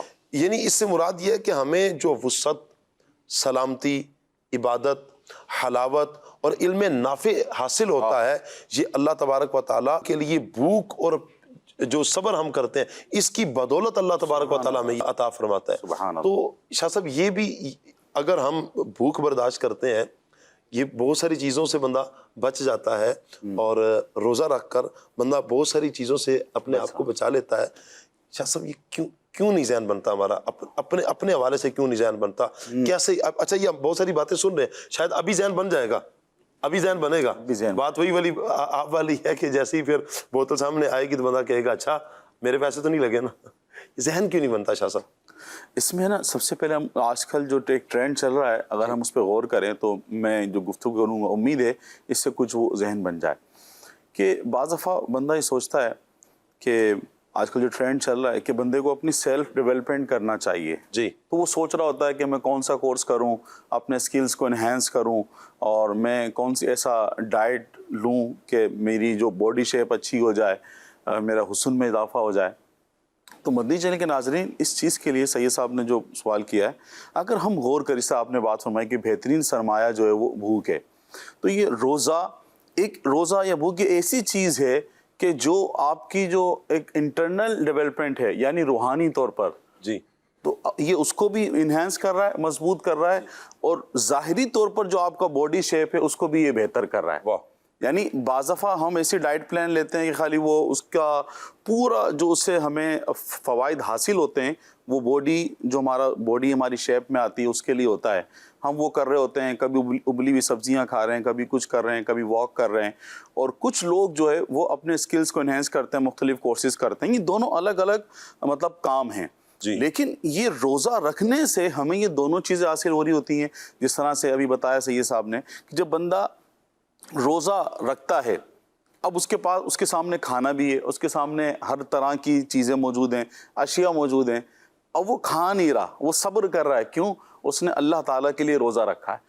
تو اب اس کا جو ایک اس کا سیلف ڈیولپمنٹ ہے وہ بھی یہاں پر ہو رہی ہے، اس کا کانفیڈنس بڑھ رہا ہے، اس کا جو صبر کا لیول ہے وہ بھی اس کا بڑھ رہا ہے، کہ سب چیزیں موجود بھی ہیں لیکن وہ رکا ہوا ہے، کیوں؟ اللہ تعالیٰ کی رضا کے لیے اس نے روزہ رکھا ہے۔ اب اللہ تعالیٰ کی رضا کے لیے اس نے جو روزہ رکھا ہے، اب جو اس کا جو باطنی سفر ہے، جو اس کا روحانی سفر ہے، وہ بھی یہاں سے اس کا آگے بڑھ رہا ہے، اس کے لیول بڑھ رہے ہیں کہ وہ اللہ تعالیٰ کے لیے نفلی روزے رکھ رہا ہے۔ لیکن یہاں پر ایک اور بات ہے، مدنی چینل کے ناظرین بولیں گے کہ بھئی روزے تو رمضان میں آتے ہیں، تو اب رمضان میں روزے رکھیں گے، اب یہ ابھی سے ترغیب دلا رہے ہیں۔ تو اگر ہم غور کریں، سبحان اللہ، نبی کریم صلی اللہ علیہ وسلم نے ہمیں سکھانے کے لیے، بتانے کے لیے تمام چیزیں ارشاد فرمائی، اور خود بھی اس پر ہمیں اس طرح سے بتایا۔ اگر ہم غور کریں تو دیگر انبیاء کرام علیہ السلام روزے رکھا کرتے تھے، عاشورہ کا روزہ، عرفہ کا، پھر دیگر روزے آپ نے سب کی ترغیب ارشاد فرمائی۔ تو پھر یہ نفلی روزے ہیں، بندہ نفلی روزے بھی رکھ سکتا ہے، صرف بھوک و پیاس، یعنی آپ نے ایک ڈائٹ پلان لینا ہے، آپ کو ڈاکٹر نے بولا ہے بھئی آپ نے اس ٹائم نہیں کھانا، اگر آپ روزہ ہی رکھ لیں اللہ کی رضا کے لیے تو آپ کو دیگر فوائد بھی ملنا شروع ہو جائیں گے، آپ کی نیت اچھی ہوگی، اب اس سے جو آپ کے دیگر فوائد ہیں، باطنی سفر ہے، روحانی سفر ہے، وہ بھی آگے بڑھتا رہے گا، اور آپ کی روح کو بھی غذا ملنا شروع ہو جائے گی۔ تو یہ دونوں فوائد جمع ہو جائیں گے، اور بندہ ان فوائد پر غور کرے گا تو انشاءاللہ یقیناً اس کا یوں بھوکا رہنے کا، روزہ رکھنے کا ذہن بنے گا۔ جیسے آپ نے سوال کیا کہ اس کی جو ہے وہ کیسے ہم اس کو اپنائیں، اس چیز کو، تو امیر اہل سنت کی تربیت بھی اس حوالے سے ملتی ہے۔ یہ مذاکرے میں آپ وقتاً فوقتاً یہ بات ارشاد فرماتے رہتے ہیں کہ جب بھی کوئی کام انسان کو کرنا ہو، زندگی میں آپ کو امپلیمنٹ کرنا ہے کسی چیز کو، تو آپ اس چیز کو سیریس لے لیں، سیریس لے لیں۔ اچھا، مجھے یہ کام کرنا ہے، جب تک آپ سیریس نہیں لیں گے نا تب تک یہ کام آپ نہیں کر سکیں گے۔ دیکھیں، اب بعض لوگوں کو کچھ ایسی چیز کھانے کی عادت ہوتی ہے جو نہیں کھانی چاہیے، جسے منہ خراب ہو جاتا ہے، پان گٹکا وغیرہ۔ اب وہ کیا ہوتا ہے کہ سمجھاتے ہیں تو نہیں سمجھتے، لیکن ڈاکٹر جب سمجھاتا ہے بولتا ہے بھائی چھالا ہو گیا، اب کھاؤ گے کینسر بن جائے گا، تو پھر ڈاکٹر کی بات سیریس لے لیتے ہیں۔ تو بات یہی ہے کہ جو بھی کام زندگی میں انسان کو کرنا ہو اس کو سیریس لینا چاہیے. آپ اس کام کو سیریس لیں تو انشاءاللہ آپ کے لیے اس کو اپنی زندگی امپلیمنٹ کرنا اور اس کو اپنانا یہ آسان ہو جائے گا. دونوں اعتبار سے دیکھا جائے گا, اس کے فوائد کو بھی دیکھیں, نقصانات کو بھی دیکھیں. جی, جب آپ دونوں کو دیکھیں گے, فوائد اور نقصانات دونوں کو دیکھیں گے, اب آپ کے لیے فیصلہ کرنا قدرے آسان ہو جائے گا. اچھا, فوائد کتنے ہیں, نقصانات کتنے ہیں, یہ بھی آپ کے ذہن میں ہونا چاہیے, آپ کو پتہ ہونا چاہیے. اچھا, یہاں پر جو ہماری گفتگو چل رہی ہے, میں اسے یہاں پر لا کر مختصر سی ایک گفتگو کر کے ہم اس ٹاپک کو کلوز کر کے آگے بڑھیں گے کہ جو ہم روزے کی بات کر رہے ہیں, اگر کھانا کھا رہے ہیں نا, ایک دفعہ آپ نے کھانا کھایا ہے, مجھے ایک طبیب صاحب نے بڑی پیاری ایک بات انہوں نے بتائی, مجھے بڑی اچھی لگی. انہوں نے کہا آپ نے کچھ کھا لیا نا, کھا لیا, اب 6 گھنٹے تک آپ مزید کچھ نہیں کھائیں گے. اگر آپ فٹ رہنا چاہتے ہیں, صحت مند رہنا چاہتے ہیں, آپ ابھی کھائیں, پھر اگلے 6 گھنٹے تک اس کے درمیان جو مرضی آ جائے آپ کے سامنے, ہوگا مشکل, کہیں بھوک بھی لگے گی, کہیں دل بھی للچائے گا, کہیں دوست بھی آئیں گے, آپ والی بات بوتل آ جائے گی سامنے, ٹھیک ہے, کہیں کچھ نہ کچھ آئے گا, لیکن اب آپ نے جبر کرنا ہے. اگر آپ صحت مند رہنا چاہتے ہیں, آپ فٹ رہنا چاہتے ہیں. ایک اور بات ان کی مجھے ایک اور بات پیاری لگی, امیر علیہ سنت کے حوالے سے انہوں نے فرمایا تھا کہ امیر علیہ سنت فرماتے ہیں کہ ڈر ڈر کے کھانا کھانا چاہیے. کہیں دعوتوں میں جائیں نا تو ڈر ڈر کے کھانا کھائیں, یہ نقصان ہوگا, تو تھوڑا تھوڑا کھائیں. جو ڈر ڈر کے کھاتا ہے اچھا جیتا ہے, اچھا جیتا ہے. یعنی یوں کہہ لیں کہ وہ لمبی زندگی پاتا ہے, اس اعتبار سے کہ اسے بیماریاں آ کر جو جکڑ کر اسے جلدی موت کے شکار کر دیں, یہ نہیں. حقیقت تو یہی ہے, زندگی اور موت اللہ پاک کے دست قدرت میں ہے, جو اس نے مقدر فرما دیا, جو طے کر دیا. لیکن کچھ چیزیں ایسی ہیں نا کہ ہم خود کو اپنے آپ کو ہلاکت میں نہ ڈالیں, ہم اپنے آپ کو ہلاکت میں نہ ڈالیں. تو یوں جتنی زندگی ہے اچھی جئیں, اچھی جئیں. اس کے لیے آپ اپنے اندر یہ صلاحیت بھی پیدا کر لیں, کھایا ہے پھر اگلے 6 گھنٹے تک مزید کچھ نہیں کھائیں گے. اب اچھا, پھر جو کھا رہے ہیں اس کا بھی ہم نے خیال رکھنا ہے. اچھا, اس کے بعد کیا ہوگا, 6 گھنٹے کے بعد آپ ہلکا پھلکا لے کر اپنی جو ٹائم ہے, ٹائم ٹو ٹائم آپ آ جائیں گے, یہ بہت اچھا ہے. 2 وقت کھانا اگر ہماری روٹین میں آ جائے نا, صرف 2 وقت کھانا. ہم دیکھیں کہ ہمارے ہاں تو دین اسلام تو سحری اور افطار کو بیان کرتا ہے, اس کی پذیرائی ہے, اتنا پسند کیا گیا 2 وقت کھانا. آج کل کے اطباء بھی یہی کہتے ہیں, ڈاکٹرز بھی یہی کہتے ہیں, ایک تعداد ہے 2 وقت کھانے کا آپ کو مشورہ دیں گے کہ 2 وقت کھائیں, صبح شام کھانا کھائیں, صبح کھانا کھا لیں, ناشتہ کر لیں, اور پھر شام میں تھوڑا جلدی کھانا کھا لیں. تو اس سے یہ ہوگا کہ آپ کی پورے دن کی روٹین اچھی ہو جائے گی. درمیان میں وہی 6 گھنٹے بعد آپ نے کچھ فروٹ لے لیا. اچھا, ہمارے یہاں شاید بھائی یوں ہے کہ ہم جو پھل فروٹ ہیں ہم اس طرف نہیں آ رہے, جی نٹس, ہاں جی, ہم اس طرف نہیں آ رہے ہیں جو ہماری صحت کے لیے اچھی ہیں, جو ہمیں ہماری صحت کو مزید دوبالا کر دیں, تر و تازہ کر دیں, اس طرف ہم نہیں آتے ہیں. آپ کیا مشورہ دیں گے کہ اس کا بھی کبھی کبھی استعمال کر لینا چاہیے, دسترخوان کا حصہ بنا لینا چاہیے؟ جی, دسترخوان کا حصہ لازمی طور پر ہونا چاہیے. اطباء بھی کہتے ہیں اور قرآن و حدیث کی روشنی میں بھی ملتا ہے کہ قرآن مجید کے اندر بھی پھل فروٹ کا ذکر ہے, اس کے بعد پھر کھانوں کا ذکر ہے. جی, تو اس سے علماء کرام بھی ارشاد فرماتے ہیں اور اطباء بھی یہ کہتے ہیں کہ ہمیں اپنے کھانوں, یعنی جو ہم مین کورس کے طور پر جو غذا لے رہے ہوتے ہیں, تو اس کھانے سے پہلے ہمیں فروٹ وغیرہ لینا چاہیے, کوئی سلاد وغیرہ لینا چاہیے. اور اطباء یہ بھی کہتے ہیں کہ آپ کوشش کریں کہ 50 to 70% آپ کھانا کھانے سے پہلے فروٹ وغیرہ لے لیں, سلاد کا استعمال کر لیں. اس سے یہ ہوتا ہے کہ آپ کے پیٹ کو مینٹین کرنے کے لیے, آپ اپنی غذا کو مینٹین کرنے کے لیے جب سلاد فروٹ وغیرہ استعمال کر لیتے ہیں, تو آپ جو مین کورس, جو مین کھانا آپ نے اپنے لیے ڈش پہ منگوائی ہے, تیار کروائی ہے, تو اس کو آپ کم مقدار میں کھائیں گے. تو اس سے یہ فائدہ ہوگا کہ جب آپ کھانا کم مقدار میں کھائیں گے تو اس سے آپ کی صحت بھی اچھی رہے گی. آپ فروٹس استعمال کریں گے تو اس سے آپ کا ہاضمہ بھی بہتر ہو جائے گا. اس سے جو آپ کھانا کھاتے ہیں اس کو ہضم کرنے کے لیے فروٹ جو ہے, سلاد ہے, یہ بہترین معاون ثابت ہوتا ہے. تو ہمیں اپنے کھانوں سے پہلے فروٹ استعمال کرنا چاہیے. اچھا, اس کے علاوہ جیسے شاہ صاحب نے بھی ارشاد فرمایا کہ 2 کھانوں کے درمیان میں اگر بھوک لگ بھی جائے تو ہم نٹس کا استعمال کر لیں, کوئی بادام پستہ وغیرہ اخروٹ وغیرہ استعمال کر لیں. اگر اس تک ہم نہیں پہنچ سکتے, استعداد میں نہیں آتے, تو ہم جو ہے وہ کھیرا وغیرہ لے لیں، سلاد میں سے کچھ لے لیں، فروٹس میں سے کچھ لے لیں، تو یہ جو چیزیں ہیں آپ کے معدے کو بہتر کرنے کے لیے سب سے بڑے معاون ثابت ہوتی ہیں۔ اصل میرا جو میں نے طبیب صاحب سے یہی کہا تھا، میں نے کہا کہ کیا یہ فروٹ بھی لے لیں؟ انہوں نے کہا جی نہیں، معدے کو خالی ہونے دے پہلے، صحیح، معدہ خالی ہو، ہضم ہو، وہ اپنا کام کرے، پھر اس کو آپ اس کے بعد پھر اس کو کچھ چیز دیں۔ کھانا آپ نے 2 وقت اگر کھانا ہے، 3 وقت کھانا ہے، اس درمیان میں آپ بار بار یہ کچھ چیز کھائیں گے نا تو یہ معدہ بھرا ہوا ہے آپ کا، آپ اسے کام ہی نہیں کرنے دے رہے ہیں، آپ وہ ہلکا سا ہوا خالی ہو رہا ہے، آپ پھر اس کو بھر رہے ہیں، پھر ہلکا سا ہوا پھر بھر رہے ہیں۔ تو یہ اچھا، آپ بہتر طریقہ تو یہی ہے ہم اپنے طبیب سے مشورہ کریں۔ ہم جو بھی گفتگو کر رہے ہیں، جو بھی گفتگو ہو رہی ہے ہماری صحت کی تندرستی کے حوالے سے کہ صحت اچھی کیسے ہو، اپنی مین یہ ہے کہ ہم خیال رکھیں اپنی خوراک کا، چونکہ خوراک کا بہت بڑا عمل دخل ہے ایک۔ اچھا، اب اس میں خوراک میں کیا کھانا ہے کیا نہیں کھانا، اگر آپ میں سے کوئی پیشنٹ ہے، سب سے پہلے تو اللہ پاک سے ہم دعا کرتے ہیں اللہ انہیں صحت عطا فرمائے، لیکن پیشنٹس کیا کھائیں گے کیا نہیں کھائیں گے، ایسا نہیں کہ وہ ہماری بات سے لے کر چلیں بھائی آج سے تو میں یہ چیزیں شروع کر دیتا ہوں، تو پتہ چلے کہ وہ اس کو موافق ہی نہیں آ رہی، وہ اس کی طبیب اس کے مزاج کے ہی خلاف ہے، وہ چیزیں اسے وہ چیز مہیا ہی نہیں کر رہی جو اس کی صحت اس کی باڈی کو ریکوائرڈ تھیں، وہ طلب ہی نہیں پوری نہیں ہو رہی، باڈی کی طلب پوری نہیں ہو رہی ہے۔ اب اس کے لیے کیا ہوگا، آپ کو آپ کے ڈاکٹرز یا آپ کسی حکیم صاحب کے پاس جاتے ہیں، آپ کے حکیم آپ کو بتائیں گے، تو اپنے طبیب سے اپنے ڈاکٹر سے لازمی مشورہ کریں۔ آپ کی کچھ کالز لیتے ہیں۔ کھلے آنکھ میں میرا ایک سوال ہے کہ سیرت نبوی صلی اللہ علیہ وآلہ وسلم میں کھانے پینے کی کون سی سنتیں صحت و تندرستی کے لیے رہنمائی کرتی ہیں؟ پلیز اس کا جواب عنایت فرما دیں۔ سبحان اللہ۔ شاہ صاحب، اس میں اگر ہم شروع سے سلسلہ دیکھیں تو اسی پر گفتگو ہو رہی ہے، یہی ہو رہی ہے ساری گفتگو تو سب یہی ہو رہی ہے جی، کہ اس میں سب سے اہم چیز یہ ہے کہ ہم اپنے بھوک کے جو ہے نا وہ 3 حصے کر لیں، شروع میں مطلب ایک حصہ پانی کے لیے، ایک حصہ کھانے کے لیے، اور ایک حصہ ہم خالی چھوڑ دیں۔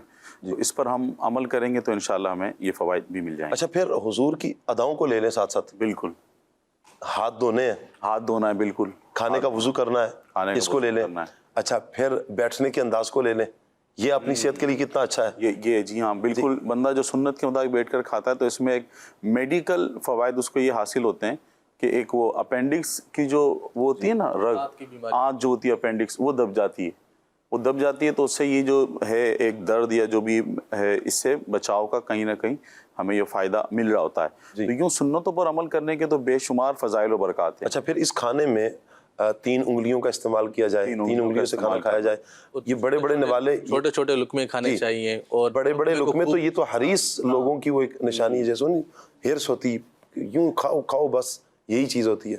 3 انگلیوں کے ساتھ چھوٹا لقمہ، پھر چبا کے کھائیں، چبا کر نرم کریں۔ وہ کہتے ہیں نا دانتوں کا کام آنتوں سے نہ لیجیے، اس کا مطلب یہی ہے، جو کام دانت نے کرنا ہے آنت سے کیوں لے رہے ہیں؟ آنت کا کام آگے بڑھانا ہے، اس سے پیسنا اور نرم کرنا نہیں ہے، وہ آپ کے لیے نقصان دہ ہے۔ آپ لیں، اسے چبائیں۔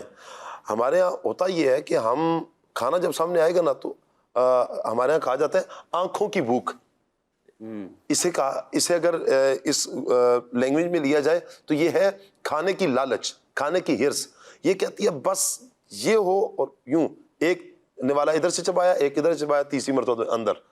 اب اس نے اندر جا کر کیا کرنا ہے، وہ اندر کوئی مشین نہیں لگی ہوئی ہے کہ اسے پیس کر کچھ کرے گی۔ کتنی جو نا یہ صورت بھی ہوتی ہے کہ جیسے ایک مثال کے طور پر کہا جاتا ہے کہ ایک لقمہ منہ میں ہے، ایک ہاتھ میں، تیسرے پر نظر ہے، یعنی یہ ایک کیفیت ہوتی ہے کہ ہرس کی یہ جو نا بہت بڑی ایک علامت ہے کہ ہم دیکھ رہے ہوتے ہیں یا پریکٹیکل میں بعض اوقات کسی کے آیا ہو تو یہ نظر کی جو بھوک آپ جس طرف اشارہ کر رہے ہیں، تو کیا دکھتی رگ پہ آپ نے ہاتھ رکھا ہوا ہے کہ جب دوست بیٹھے اور ایک عدد کوئی ایسی مرغوب چیز ہو جسے پسند کیا جاتا ہے، بعض اوقات ہو رہا ہوتا ہے سب کی نظریں اسی پر جمی ہوں گی۔ بس یہ کیفیت جب زیادہ بنتی ہے جب آپ جو ہے نا وہ مطلب 2-3 اسلامی بھائی مل کر کھا رہے ہوں، دوست کھا رہے ہوں، 2-3 افراد ہوں، تو پھر بعض دفعہ نفس جو ہے نا وہ اندر سے کہہ رہا ہوتا ہے کہ بھائی یوں نہ ہو کہ یہ جو بوٹی رکھی ہوئی ہے جو بھی چیز ہے یہ اس کے پاس نہ چلے جائے، مجھے جلدی کھا لو، یا پھر کھانا کم ہے، پتہ نہیں بعد میں ملے گا نہیں ملے گا، اب اتنے سارے لوگ ہیں، تو وہ بڑے بڑے لقمے وہ کھا رہا ہوتا ہے. جبکہ ہمیں جو اللہ پاک رزق دینے والا ہے اس پر یقین ہونا چاہیے،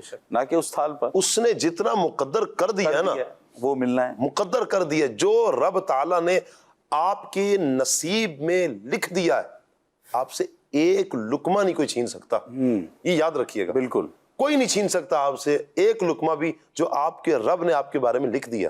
آپ کو مل کے رہے گا، آپ جو مرضی کر لیں آپ کو مل کر رہے گا. اس سے زیادہ کی چاہت آپ کو تھکا دے گی، ملے گا نہیں. جو آپ کے نصیب میں نہیں ہے وہی ملے گا. اللہ کی عطا پہ، اللہ کی دین پہ راضی ہو جائیں.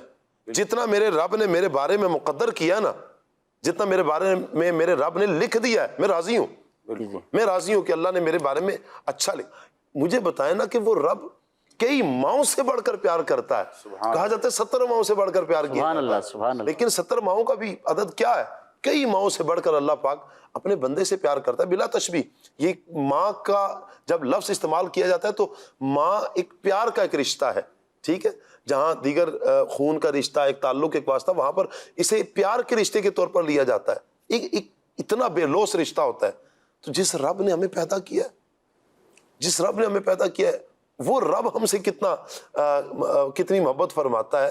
یہ رب نے جو ہمارے بارے میں بہتر تھا وہ لکھ دیا ہے، تو ہم اس پر راضی ہو جائیں. رزق تو اللہ تبارک و تعالیٰ نے اپنے ذمہ لے لیا کہ آپ کوشش کریں، رزق اللہ تبارک و تعالیٰ بذات خود دے گا. اب اس کے اندر اسباب پیدا کیے گئے ہیں، ان اسباب کو بندہ استعمال کرتا ہے. اچھا، وہ جو کھانے کے حرص کے حوالے سے جیسے کہا تھا نا کہ بڑے بڑے لقمے، تو امیر علیہ سنت اس انداز سے اس پر تربیت فرماتے ہیں، سنت کی بھی ترغیب دلاتے ہیں کہ 3 انگلیوں سے کھائیں. تو بہترین جو سوال ہوا ہے اس کے لیے الحمدللہ ہمارا پورا سلسلہ چل رہا ہے. لیکن اس کے ساتھ ساتھ اگر آپ ڈیپلی اچھے انداز میں پڑھنا چاہتے ہیں تو شیخ طریقت امیر علیہ سنت کی کتاب آداب طعام، اس کا مطالعہ کر لیں. اور اگر آپ چاہتے ہیں تو اس کتاب کو آپ مکتبۃ المدینہ سے حاصل بھی کر سکتے ہیں، خرید سکتے ہیں. اگر آپ اپنے سیل فون میں رکھ کر پڑھنا چاہتے ہیں تو آپ اس کتاب کو دعوت اسلامی کی ویب سائٹ سے ڈاؤن لوڈ بھی کر سکتے ہیں. بہت خوب، اللہ پاک سلامت رکھے. جی اگلی کال لیتے ہیں. شاہ صاحب، میرا یہ سوال ہے کہ اسلام میں حلال و پاکیزہ غذا کھانے کو کیوں ضروری قرار دیا گیا ہے؟ اس کے حوالے سے کچھ ارشاد فرمائیں، جزاک اللہ. آمین آمین. جی شاہ صاحب. دیکھیں، الحمدللہ دین اسلام ایک مکمل دین ہے اور اس میں ہر چیز کا بیان کیا گیا ہے. اور اتنا پیارا دین ہے کہ ہماری کھانے کے اعتبار سے بھی رہنمائی کی گئی ہے کہ یہ کھانا، یہ نہیں کھانا. اب جب دین اسلام نے ہمیں یہ بتایا، سکھایا ہے کہ بھی اسلام نے ایک حدود بنائی ہے، اس حدود کو ہم پار نہیں کر سکتے، تو ہم نے اس حدود میں رہ کر ہی کھانا پینا ہے. اور پھر اب اس میں اگر ہم دیگر اس پر جائیں، مطلب یہ کیوں کہا، تو اس میں دین اسلام نے ہماری رہنمائی فرمائی ہے. اور اگر ہم میڈیکل کے اعتبار سے دیکھیں یا اس دور کے اعتبار سے دیکھیں تو ہمیں اس سے بہت سارے فوائد حاصل ہوتے ہیں کہ بندہ جب ناجائز حرام کھا رہا ہوتا ہے یا حرام جانور کو اس طرح کوئی چیزیں کھا رہا ہوتا ہے تو پھر اس کے باڈی میں اثرات منفی جاتے ہیں، پازیٹیو اثرات نہیں جاتے. اس کا جو اس کی سوچ جو ہے وہ نگیٹو ہو جاتی ہے یا دیگر چیزیں اس کو لگ جاتی ہیں. تو شریعت مطہرہ نے جہاں ہماری تربیت فرمائی ہے ہمیں اس کو لینا چاہیے، اس پر عمل کرنا چاہیے. یہی ہمارے لیے کافی ہے کہ نبی کریم صلی اللہ علیہ وسلم نے جو ارشاد فرمایا ہے اس میں ہمارے لیے بہتری اور بہتری ہی ہے. اللہ حضرت کو اللہ فرماتے ہیں کہ اپنی اولاد کو حلال مال سے کھلاؤ. جی فرماتے ہیں کہ کیونکہ حرام مال حرام عادتیں ہی لاتا ہے. تو اس لیے چاہیے کہ انسان اپنی اولاد کی تربیت پر غور کرے کہ اس نے اپنی اولاد کو پالنا ہے، اس کو رزق کھلانا ہے کما کر، تو یہ خود پر غور کرے کہ وہ اس کو کس طرح کا مال کھلا رہا ہے. اس لیے بندے کو چاہیے کہ اپنی اولاد کے لیے ہمیشہ حلال مال ہی کمائے اور خود بھی کھائے اور اسے بھی کھلائے. کیا بات ہے. چلیں جی نیکسٹ کال لیتے ہیں. شاہ صاحب، میرا نام محمد عاطف ہے. میرا سوال آپ سے یہ کہ نبی کریم صلی اللہ تعالیٰ علیہ وآلہ وسلم نے صفائی اور طہارت کے بارے میں کیا تعلیمات عطا فرمائی ہیں؟ بہت شکریہ آپ کا. صفائی اور طہارت کے حوالے سے شاہد بھائی کیا میرے آقا صلی اللہ علیہ وآلہ وسلم کی تعلیمات ہیں؟ ہمارا جیسے آج کا موضوع ہے صحت اور تندرستی، تو اس کے آداب میں بھی صفائی ستھرائی کا بھی ذکر ہوا، بیان کیا گیا. اور چونکہ سوال بھی آیا ہے کہ صفائی جو ہے وہ نصف ایمان ہے، تو صفائی کسی بھی زاویے سے لیں، اگر کھانے کے آداب کے متعلق ہو تو اس میں بھی بہت ضروری ہے. اس طریقے سے اگر رہن سہن کے بارے میں ہو تو بھی ضروری ہے. کسی بھی شعبہ زندگی کے اندر ہم صفائی ستھرائی کے موضوع کو لیں تو ہمیں ضروری ہے کہ ہم اس حدیث مبارکہ کو پیش نظر رکھتے ہوئے اپنے تمام تر معاملات کو بہتر انداز سے گزار سکتے ہیں. اور چونکہ یہ اس کو ایمان کا آدھا حصہ کہا گیا تو یقیناً اس میں بے شمار برکتیں بھی ہیں. کھانے کے آداب میں بھی جیسے بیان کیا گیا کہ کھانے سے پہلے وضو کرنا، کھانے کے بعد وضو کرنا. حدیث مبارکہ میں آیا کہ اگر کوئی شخص کھانا کھانے کے بعد ہاتھ نہ دھوئے اور اس کو کوئی تکلیف پہنچے تو وہ پھر اپنے آپ کو ملامت کرے، کیونکہ آداب زندگی کے اندر تو اس کو بیان کیا گیا کہ صفائی ستھرائی کا خاص خیال رکھنا ہے. کھانے سے پہلے بھی ہاتھ دھونے ہیں، کھانے کے بعد بھی ہاتھ دھونے. کھانے سے پہلے یہ ضروری ہے کہ بندہ بہت سارے معاملات زندگی کے اندر اپنے ہاتھوں کو استعمال کرتا ہے، تو ہو سکتا ہے کوئی ایسی چیز اس کے ہاتھ کو لگی ہو جس کو اس کو ضرر پہنچتا ہو. تو ہمیں چاہیے کہ ہم زندگی کے ہر شعبے کے اندر اپنی صفائی اور ستھرائی کا خاص خیال رکھیں. صفائی میں تو سبھی چیزوں کی صفائی آ جائے گی. آپ اپنے کپڑے کو دیکھیں، کپڑوں کو ہے، اپنے ہاتھ ہیں، اپنے ناخن ہیں، اپنے دانت ہیں، اپنے بال ہیں. داڑھی شریف رکھی ہے تو داڑھی شریف اس کا اکرام ہے، زلفوں کا اکرام ہے، لباس کا یعنی بدن کا بھی ایک اکرام ہے. نبی پاک علیہ السلام کے پاس ایک شخص آیا، اس نے پھٹے پرانے کپڑے یا اس انداز کے کپڑے پہنے ہوئے ہیں. حضور نے فرمایا کہ کیا ہو گیا کہ تمہارے پاس ایسا کپڑا نہیں ہے کہ جو تم یوں پہن سکو. یعنی ان کو صاف کپڑے پہننے کی، اچھے کپڑے پہننے کی تلقین کی گئی. ایک شخص آیا جن کے بال بکھرے ہوئے تھے. حضور نے فرمایا کیا یہ ایسا کچھ نہیں باتیں جن سے یہ بالوں کو سنوار سکتے، یعنی کہ کنگھی کر سکتے. اور پھر اپنے زلفوں کا اکرام بیان کیا گیا، بالوں کا بھی اکرام بیان کیا گیا. تو نبی پاک علیہ السلام نے کتنا اس کا ارشاد فرمایا. اور دیکھیں قرآن پاک کی اگر ہم آیات بینات کو ہی پڑھتے ہیں تو اللہ تبارک و تعالیٰ فرماتا ہے ان اللہ یحب التوابین و یحب المتطہرین، کہ اللہ توبہ کرنے والوں کو پسند کرتا ہے اور صاف ستھرا رہنے والوں کو رب پسند کرتا ہے. یعنی اللہ کے وہ بندے ہی پسندیدہ ہیں جو صفائی کا خیال رکھتے ہیں. صفائی ستھرائی رکھنے والا، صاف ستھرا رہنے والا صحت مند، یہ صحت مندی کی علامت ہے. جی ہاں، یہ صحت مندی کی علامت ہے. جو بندہ صاف ستھرا رہتا ہے وہ صحت مند رہتا ہے. بیماریاں کس بندے کو آ کر حملہ کرتی ہیں؟ یعنی اگر بندہ ہی صفائی ستھرائی کا خیال نہیں رکھ رہا، اچھی چیز کا خیال نہیں رکھ رہا، کھانا لے رہا ہے تو لے رہا ہے، خراب لے رہا ہے تو خراب لے رہا ہے، سونے کا لحاظ نہیں رکھ رہا، کپڑوں کا خیال نہیں رکھ رہا، دانتوں کی صفائی نہیں کر رہا، اچھا بالوں کو صاف نہیں کر رہا، کپڑے میلے، سب کچھ، مطلب صفائی سے بالکل دل چرایا ہوا ہے. گھر میں بیٹھا ہے تو گھر خراب، بائک ہے تو گاڑیاں ہیں تو جس چیز پر جہاں جا رہا ہے تو حال بے حال ہے. اس سے تو جراثیموں نے آ کے حملہ کیا ہوا ہے، جکڑا ہوا ہے جراثیم نے. تو اس سے کیا ہوگا کہ فوراً بیماری اس پر حملہ کرے گی.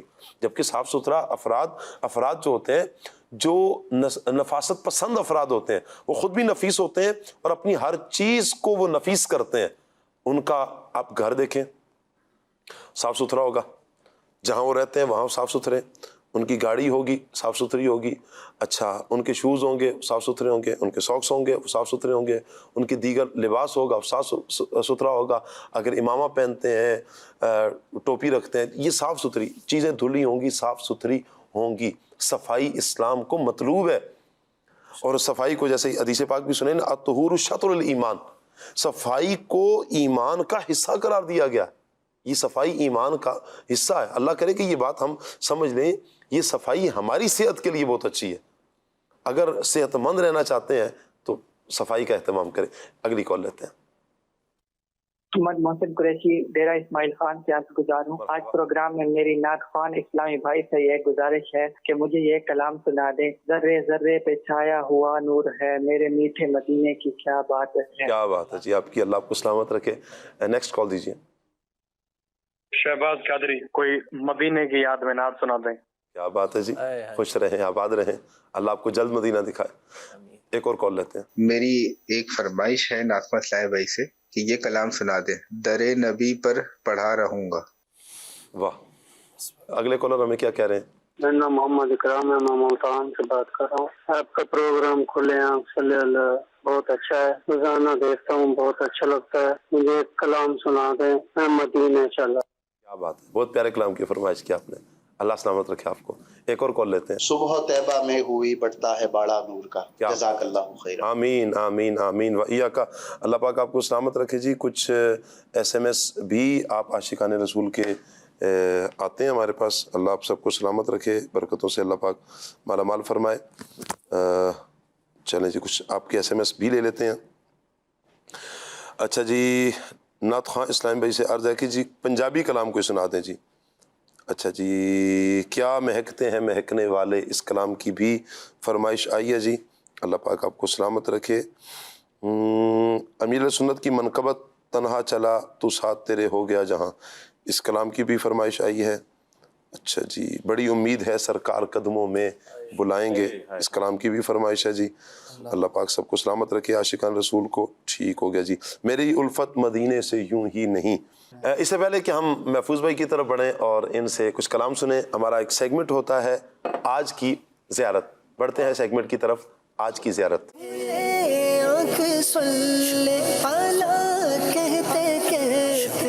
سبحان اللہ، مدنی چینل کے ناظرین، آج کی زیارت میں آپ دیکھ رہے ہیں حجر اسود کو۔ سبحان اللہ، یہ کتنا پیارا پتھر ہے، جنت سے آیا ہوا پتھر ہے، سبحان اللہ۔ یہ وہ پیارا پتھر ہے جسے میرے آقا نے چوما ہے، اللہ اکبر۔ یہ وہ پیارا پتھر ہے جسے صحابہ کرام نے چوما ہے، سبحان اللہ، قربان جائیں اس پتھر پر۔ یہ کتنا مبارک ہے کہ جہاں لوگ ترستے ہیں اسے چومنے کے لیے، اسے ہاتھ لگانے کے لیے، اسے سعادت حاصل کرنے کے لیے۔ اللہ پاک ہمیں اس کو ہاتھ لگانے کی، اسے چومنے کی، اسے بوسہ دینے کی توفیق عطا فرمائے۔ حجر اسود کعبۃ اللہ یعنی بیت اللہ شریف کے مشرقی کونے میں نصب ایک کالے رنگ کا پتھر ہے۔ یہ جنت کا پتھر ہے جو حضرت ابراہیم علیہ السلام اور حضرت اسماعیل علیہ السلام نے کعبہ کی تعمیر کے وقت اپنی جگہ پر رکھا تھا۔ مزید اس کے حوالے سے کیا ہے، میں مبلغین کی طرف بڑھوں گا، کچھ پرچیاں لیتے ہیں اور پھر انشاءاللہ مبلغین سے ہم لیتے ہیں کہ کس کے پاس کیا آتا ہے اور پھر وہ کیا بیان کرتے ہیں۔ جی دیکھتے ہیں جی باپو کے پاس کن کا نام آتا ہے، شاہ صاحب کے پاس، بلکہ دونوں ہی شاہ صاحب ایک ساتھ بیٹھے ہیں۔ چلیں جی رضوان شاہ صاحب آپ بھی لیں جی، کن کے پاس کیا نام ہے جی شاہد بھائی آپ کے پاس پرچی میں کن کا نام ہے، نام کن کا آیا جی؟ سید غلام الیاس۔ غلام الیاس بھائی، کیا بات ہے، غلام الیاس بھائی کے پاس کن کا نام ہے؟ سید رضوان۔ سید رضوان، ماشاء اللہ جی۔ رضوان شاہ صاحب کے پاس شاہد مدنی۔ شاہد بھائی، ٹھیک ہو گیا جی۔ اب پرچی پر نمبر بھی ہوگا 1 2 3، ایک سید رضوان۔ سید رضوان جی، شاہ صاحب سے لیتے ہیں پھر۔ شروع میں حجر اسود کا رنگ بہت سفید تھا، بعد میں سیاہ ہو گیا، جیسا کہ نبی کریم صلی اللہ علیہ وآلہ وسلم نے ارشاد فرمایا، حجر اسود اور مقام ابراہیم جنت کے یاقوت میں سے 2 یاقوت ہیں جن کا نور اللہ پاک نے مٹا دیا۔ اگر وہ ایسا نہ کرتا تو مشرق و مغرب کے درمیان سب کچھ روشن ہو جاتا۔ اللہ اور ارشاد فرمایا، حجر اسود جنت سے اترا اور یہ دودھ سے زیادہ سفید تھا، پھر اسے بنو آدم کی خطاؤں نے سیاہ کر دیا۔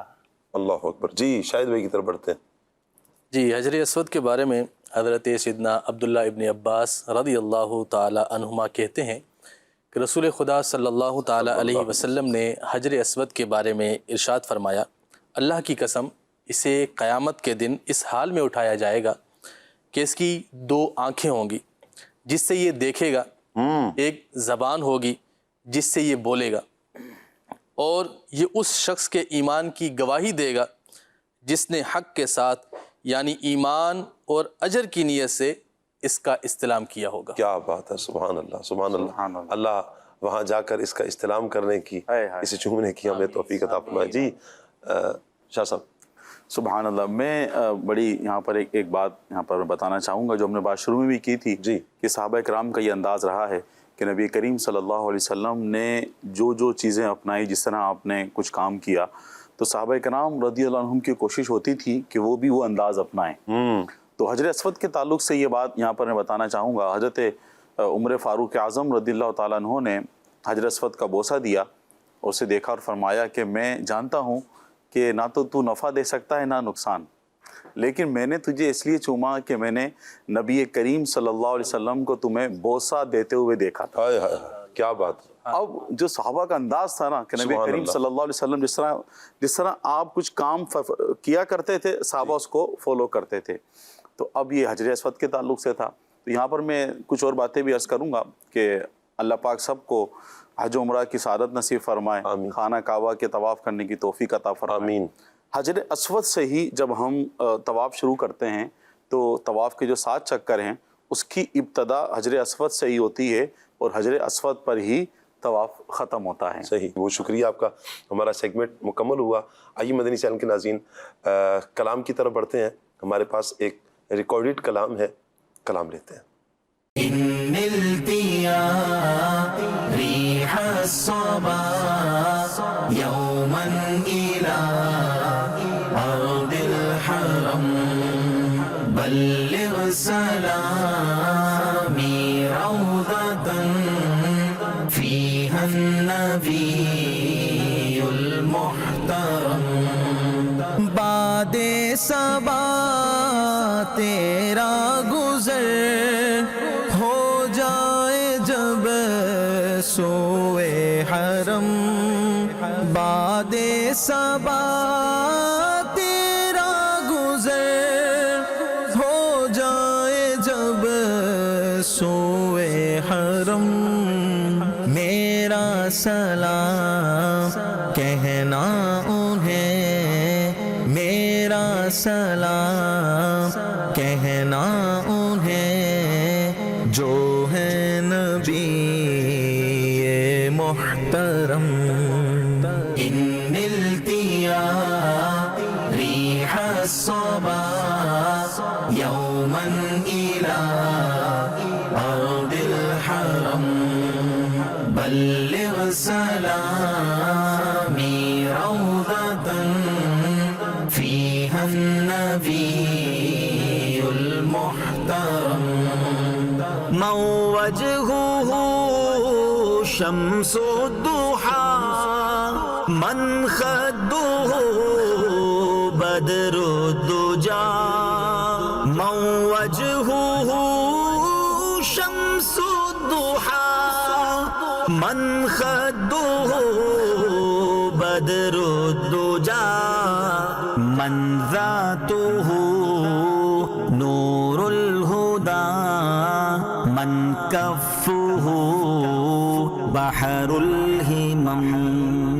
من ذاته نور الهدى من كفه بحر الهمم جن کا ہے رخ مہر مبین رخسار ہے ماہ تمام جن کا ہے رخ مہر مبین رخسار ہے ماہ تمام جن کی ہے ذات نور ہدا دست عطا بحر کرم جن کی ہے ذات نور ہدا دست عطا بحر کرم ان ملتیا ریح الصبا یوما الى ارض الحرم بلغ سلامی روضة فيها النبي المحترم يا رحمة للعالمين أنت شفيع المذنبين يا رحمة للعالمين أنت شفيع المذنبين أكرم لنا يوم الحزين فضلا وجودا والكرم أكرم لنا يوم الحزين فضلا وجودا والكرم اے رحمت کل عالمی تم ہو شفیع مذنبین اے رحمت کل عالمی تم ہو شفیع مذنبین محشر کے دن سایہ فگن ہم پر بھی ہو ابر کرم. محشر کے دن سایہ فگن ہم پر بھی ہو ابر کرم. ان التیا ریح الصبا یوما الى ارض الحرم بلغ سلامی روضة فيها النبي المحترم. یا رحمة للعالمين ادرك لزين العابدين. یا رحمة للعالمين ادرك لزين العابدين. محبوسی اید الظالمین فی الموکب والمزدحم. محبوسی اید الظالمین فی الموکب والمزدحم.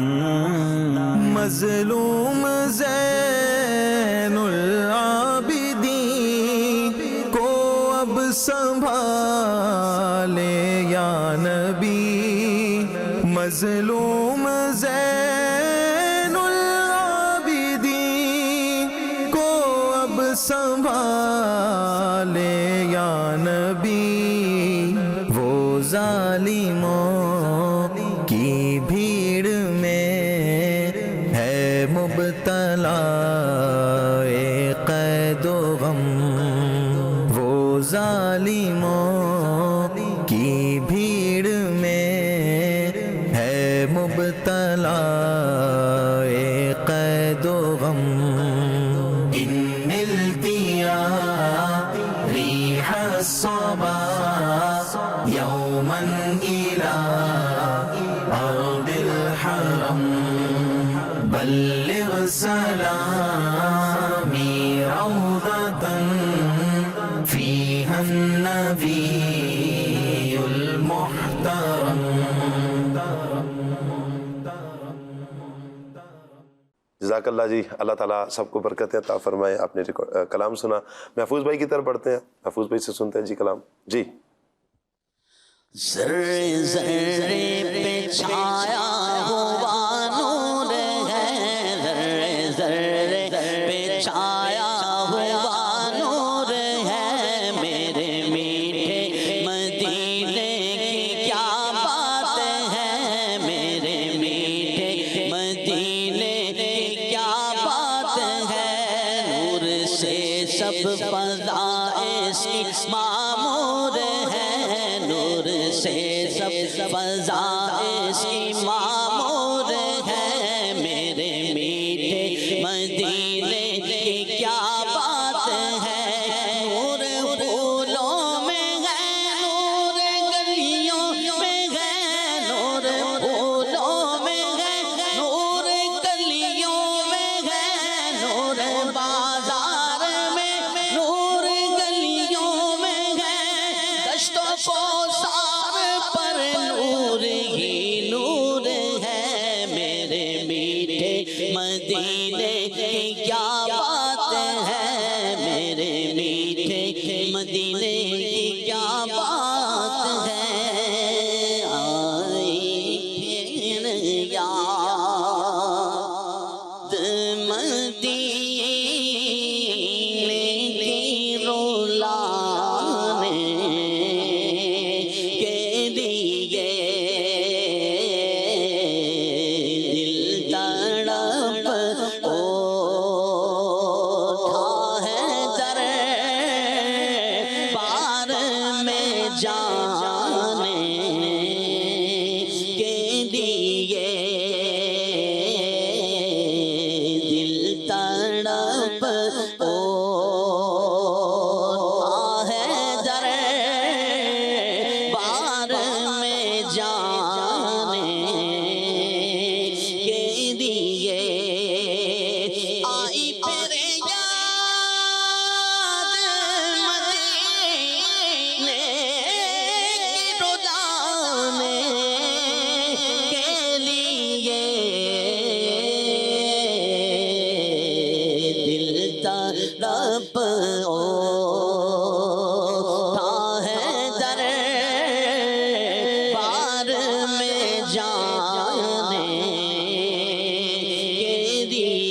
سرکار کو پانے کے لیے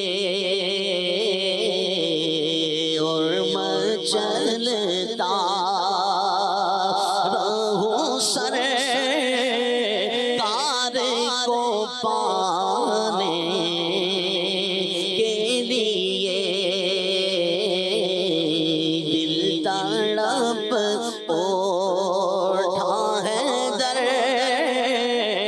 بار میں جانے کے لیے اللہ کا پیارا مدنی صاحب جمال سونا اللہ دا پیارا مدنی صاحب جمال سونا ہر عبداللہ دے آیا آمنہ دا لال سونا آمنہ دا لال سونا اللہ دا پیارا مدنی صاحب جمال سونا ہر عبداللہ دے آیا آمنہ دا لال سونا آمنہ دا لال سونا زلفوں واللیل والا بدخا دے چہرے والا زلفوں واللیل والا بدخا دے چہرے والا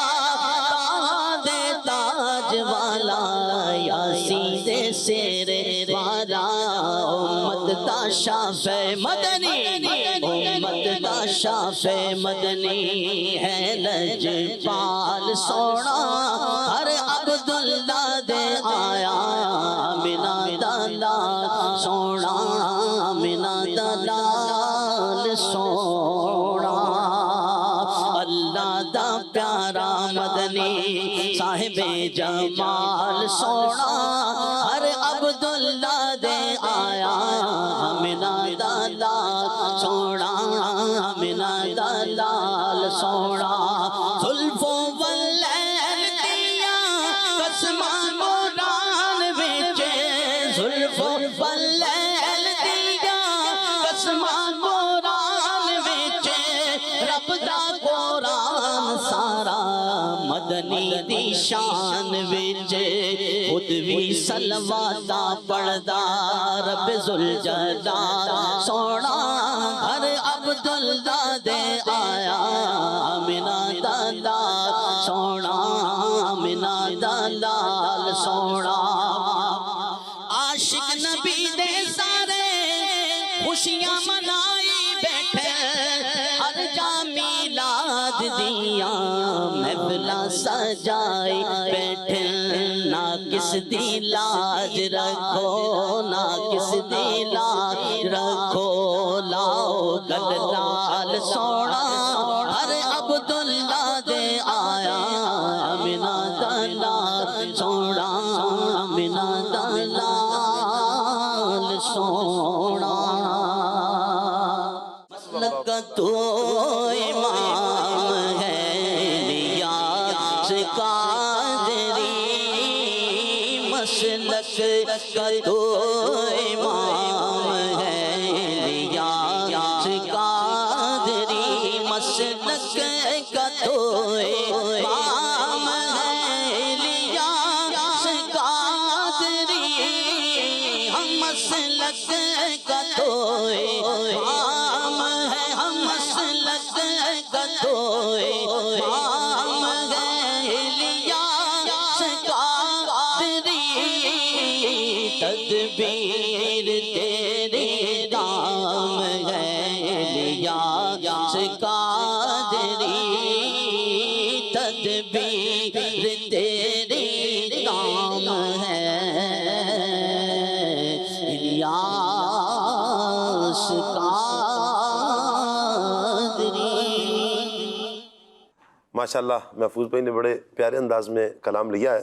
اللہ پاک ہمیں کلام سننے کی یعنی یوں کہیں کہ ذکر مصطفیٰ سننے کی عادت اپنانے کی اللہ پاک توفیق عطا فرما دے. یہ روح کی غذاؤں میں سے یہ بھی غذا ہے ذکر مصطفیٰ صلی اللہ علیہ وآلہ وسلم.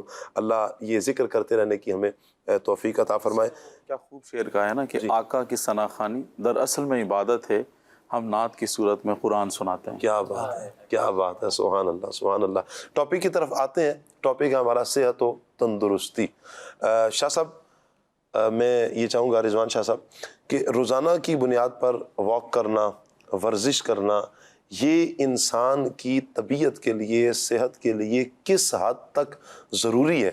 ہم یہ سمجھتے ہیں کہ شاید نہیں چل پائیں گے یا واک نہیں کریں گے تو ٹھیک ہے بھئی چل رہا ہے، تو یہ کیا ضروری ہے تو کس حد تک ضروری ہے؟ اس حوالے سے کیا فرماتے ہیں آپ؟ کہ انسان کو صحت مند رہنے کے لیے روزانہ کی بیس پر یعنی روزانہ کی بنیاد پر اس کو واک کرنی چاہیے. امیر اہل سنت اس حوالے سے بھی تربیت فرماتے ہیں. مدنی مذاکرے میں آپ نے ایک سے زائد بار مجھے سننا یاد ہے، آپ یہ فرماتے ہیں کہ روزانہ جو ہے وہ پون گھنٹہ یعنی 45 منٹس جو ہے وہ آپ روزانہ واک کریں. اب پھر آپ نے اس پر اور تربیت فرمائی. آپ نے کہا کہ 15 منٹ نارمل چلے، پھر 15 منٹ جو ہے وہ آپ تیز چلیں، پھر 15 منٹ جو ہے وہ آپ آہستہ آہستہ چلیں یعنی کہ کم سپیڈ سے چلیں. اب اس سے کیا ہوگا کہ اس سے جو ہے وہ آپ نے جو کھانا وغیرہ کھایا ہوگا اس سے جو ہے وہ اس کو ہضم ہونے میں آسانی ہوگی، اور بھی اس کے بہت سارے فوائد جو ہے وہ ملتے ہیں. اگر اطباء کو دیکھیں، ڈاکٹرز کو بھی دیکھیں تو وہ بھی یہی کہتے ہیں کہ آپ جو ہے وہ کھانا کھانے کے بعد واک کریں. تو یہ واک کرنا جو ہے وہ اس سے آپ کا جو ہے وہ ڈائجسٹو سسٹم جو ہے یہ اچھا ہوگا اور کھانا جو ہے یہ جلد ہضم ہو جائے گا. اس لیے ہمیں روزانہ واک کی عادت بنانی چاہیے. تو واک کریں گے تو انشاءاللہ صحت بھی اچھی رہے گی. اچھا، واک کرنے کا ایک اور فائدہ شاہ صاحب یہ بھی ہے کہ اگر ڈپریشن کا کوئی شکار ہے نا اور طرح طرح کے خیالات میں پلتا ہے. اچھا، بعض افراد، یہ میری بات کو آپ ایگری کریں گے، ایک تعداد ہوگی مدنی چینل کے ناظرین، بالخصوص خواتین میں یہ ایسے کیفیات ہوتی ہیں، کبھی کبھی یہ ذہن میں آتا ہے کہ بہت زیادہ رونے کو دل کرتا ہے. اچھا، یا مردوں میں بھی ہوتا ہے. تو اچھا، اس کے لیے کبھی ہوتا ہے کہ بھاگ جاؤں، میں یہ کر لوں، وہ کر لوں، بس عجیب سی ایک کیفیت ہوتی ہے. اس کی بہت بڑی ایک وجہ یہ ہے کہ بندہ نا اسٹریس لے رہا ہوتا ہے، تھکن ہے نا، تھکن ہو رہی ہے. بندہ کہیں رہ کر ایک جیسے ماحول میں رہ کر وہ یوں کیفیت میں آ جاتا ہے. اس کے لیے کوئی اس طرح کا معمول بنایا جائے، چہل قدمی. اسلامی بہنیں پردے کے اندر، گھر کے اندر ہی اگر وہ تھوڑی چہل قدمی کی عادت بنا لیں گی، چونکہ اب ہمارے ہاں وہ کام نہیں ہوتے جو خواتین کچھ ماضی کی طرف چلے جائیں، جو کام کاج کیا کرتی تھی، کتنا ہارڈ ورک ہوتا تھا ان کا، یعنی گھر کے اندر بھی بڑا ہارڈ ورک ہوتا تھا. مثال جات تو آپ تو بازار سے 150 کا مل جاتا ہے، پہلے وہ کوٹ کے بنایا جاتا. آپ خود سوچے جو صبح سے شام تک اگر یا کچھ ٹائم تک بھی تھوڑا سا وہ کوٹے، اس کے پٹھے کتنے مضبوط ہو جائیں گے. اب یہ اس مسلسل حرکت کے ساتھ اس کا دل کتنا مضبوط ہوگا. پمپنگ ہو رہی ہے نا، دل کو پمپنگ ہو رہی ہے، اور اس سے دل مضبوط ہے، اعصاب مضبوط ہیں. پھر چلنا پھرنا ہوتا تھا، جانوروں کے ساتھ بھی خواتین لگی رہتی تھی، انہیں چارہ ڈالنا ہے، ان کا دودھ دھونا وغیرہ ہے. تو اس سے یہ ہوتا تھا. تو کم سے کم اتنا ہے کہ کچھ دیر اپنے گھر کے اندر ہی، پردے کے اندر، یہ معمول چلنے کا بنا لیا جائے. مردوں کے لیے یہ ضروری ہے کہ بسا اوقات آپ مرد حضرات بھی غور کریں کہ ایسے خیالات آتے ہوں گے، چھوڑ دوں سب کچھ، پھینک دوں سب کچھ، ادھر بھاگ جاؤں، بات کرنے کو دل نہیں کر رہا، چڑچڑا پن آ رہا ہے. اس ماحول سے نکلنے کے لیے، اس طبیعت سے نکلنے کے لیے آپ روزانہ کی بنیاد پر واک کریں. جب بالکل فری ہوں گے نا، آپ بالکل فری ہوں گے، کچھ کام بھی نہیں کر رہے، سستی اور کاہلی کا شکار ہیں، پھر یہ والی کیفیت آپ کے ساتھ بن جائے گی. تو آپ اس طرف آ جائیں. اور پھر جس طرح ماشاءاللہ رضوان شاہ صاحب نے ایک طریقہ بھی بتایا کہ 15 منٹ پہلے نارمل چلیں، پھر 15 منٹ تیز قدموں کے ساتھ چلیں، پھر 15 منٹ نارمل قدموں کے ساتھ چلیں، درمیانی چال کے ساتھ چلیں. تو اس سے اللہ نے چاہا تو یہ فائدہ ہوگا، کھانا ہضم بھی ہوگا، ڈپریشن، شوگر اور بہت ساری یوں کہیں کہ بیماریوں کو یہی آپ کی وقت ختم کر دے گی. کئی ایک بیماریاں، ڈاکٹر، اطباء، آپ جب اپنے کچھ مسائل لے کر جائیں گے تو آپ کو واک کا ہی کہیں گے، ایکسرسائز کا کہیں گے، جمپنگ کا کہیں گے، تیز دوڑنے کا کہیں گے، شاید اس طرح کے مشورے دیں. لیکن بہر صورت آپ اپنے ڈاکٹر سے، اپنے طبیب سے لازمی مشورہ کریں. میں چاہوں گا کہ میں اس طرف اختتام کی طرف ہم چونکہ بڑھ رہے ہیں، اختتام کی طرف لیتے ہوئے اس پر ہم کچھ گفتگو کر لیں کہ کیا اپنی صحت کو اچھا رکھنے کے لیے نیند صحیح کرنا ضروری ہے؟ جی شاہ صاحب، جیسا ہمارا موضوع چل رہا ہے صحت اور تندرستی، انسان کی صحت اور تندرستی کے لیے جو معاون چیزیں ہیں اس پر ہم نے گفتگو کی، جیسے غذا اچھی ہونی چاہیے، واک کرنی چاہیے، اس طریقے سے نیند بھی ایک جزء لا ينفق ایک امر ہے، یعنی یہ ایک اہم اور ضروری امر ہے کہ آپ کی نیند بھی پوری ہونی چاہیے۔ کسی ڈائٹیشن کو میں سن رہا تھا جو ماہر غذائیات ہوتے ہیں، وہ کہہ رہے ہیں کہ اگر آپ جس انداز سے اپنی صحت کو بہتر بنانا چاہتے ہیں، یعنی آپ ایک اعتدال والا وزن چاہتے ہیں، آپ موٹاپے سے نجات چاہتے ہیں، تو اس کے ساتھ ساتھ یعنی ڈائٹنگ کے ساتھ ساتھ آپ کے غذا اور واک کے ساتھ ساتھ آپ کی نیند کا پورا ہونا بھی ضروری ہے۔ یعنی انسان سارا دن کام کاج کرتا ہے اور اس کو تھکاوٹ کا احساس ہوتا ہے، تو اللہ تبارک و تعالیٰ نے اس تھکاوٹ کے احساس سے نجات دلانے کے لیے اللہ تبارک و تعالیٰ نے ہمارے لیے نیند کو رکھا ہے۔ تو جو شخص اپنی یومیہ نیند کو پورا کرتا ہے وہ بھی اس کی صحت کے لیے بہت زیادہ مفید ہے، اور ضروری ہے کہ وہ جلدی سوئے اور تاکہ اللہ تبارک و تعالیٰ کی عبادت کے لیے بھی جلدی اٹھ سکے۔ آج کل ہمارے ہاں معاشرے میں یہ بیماری کثرت سے پائی جاتی ہے کہ لیٹ نائٹ تک جاگنے کا معمول ہوتا ہے۔ اگر کوئی شخص کہے نا کہ یار میں تو عشاء پڑھ کے سو جاتا ہوں، تو اس پر بعضوں کا تعجب کیا جاتا ہے کہ یار آپ کیسے سو جاتے ہیں، ہمیں تو نیند نہیں آتی۔ اچھا، یہ شاید بھائی یہ بڑے شہروں میں اس طرح کا ہے، گاؤں دیہاتوں میں آج بھی لوگ عشاء کے بعد سو جائیں گے، مغرب کے بعد کیوں کہیں گے دکانیں مارکیٹیں بند، عشاء کے بعد لوگوں نے گھر میں ہونا ہے اور اپنے بستر پر ہونا ہے، اور پھر یہی لوگ آپ کو تہجد میں اٹھے نظر آئیں گے، یہی لوگ فجر میں اٹھتے ہوئے نظر آئیں گے۔ اور در حقیقت یہی فطرت ہے، جی، یعنی یہی فطرت ہے کہ آپ جیسے نماز عشاء پڑھی نا، ویسے بھی روایتوں میں آتا ہے کہ عشاء کی نماز کے بعد آپ باتوں میں، فضول باتوں میں مصروف نہ رہیں، مشغول نہ رہیں، اس سے منع کیا گیا ہے۔ تو اللہ تبارک و تعالیٰ کے ہاں وہ بندہ ویسے بھی زیادہ افضل ہے، زیادہ قریب ہے کہ جو صحت مند ہے، یعنی کمزور مومن کے مقابلے میں ایک صحت مند طاقتور مومن اللہ تبارک و تعالیٰ کے ہاں زیادہ قریب ہے۔ تو اس کے لیے چاہیے کہ ان تمام تر معاملات میں اپنی صحت اور تندرستی کا خاص خیال رکھیں اور بر وقت سوئیں تاکہ بر وقت اٹھیں اور اللہ تبارک و تعالیٰ کی عبادت بھی کر سکیں۔ جلدی سوئیں گے تو نماز فجر کے لیے بھی آپ بآسانی اٹھ سکتے ہیں۔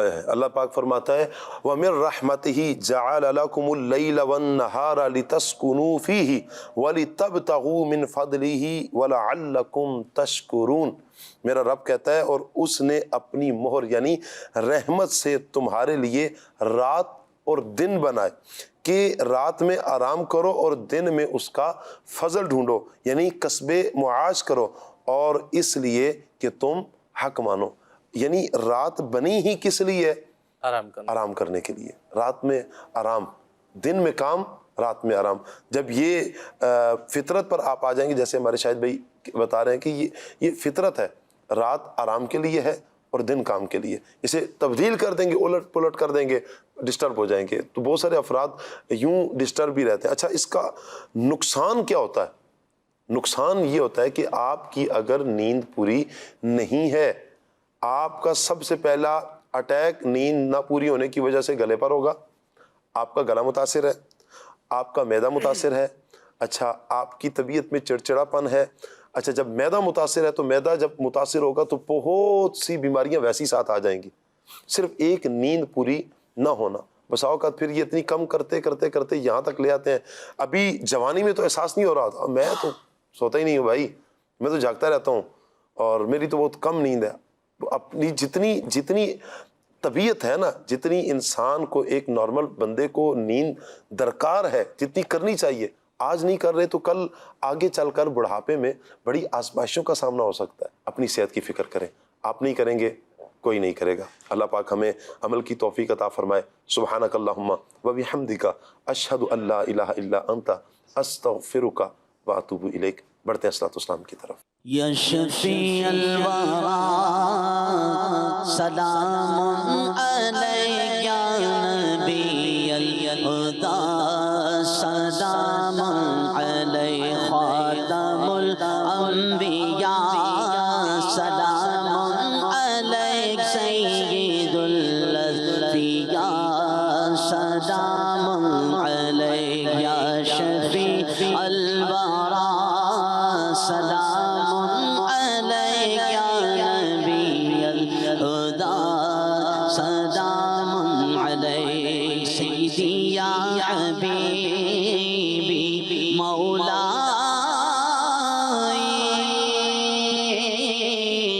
لک روحی فدا سلام علیک سیدی یا حبیبی مولائی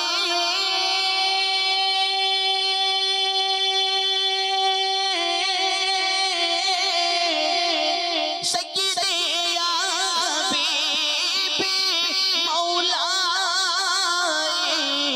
سیدی یا حبیبی مولائی لک روحی فدا سلام علیک یا شفیع الورا سلام علیک یا نبی الہدی سلام علیک غوث آدم امام متقا بنو کا جلوہ شان قدرت پہ لاکھوں سلام کاش محشر میں جب ان کی آمد ہو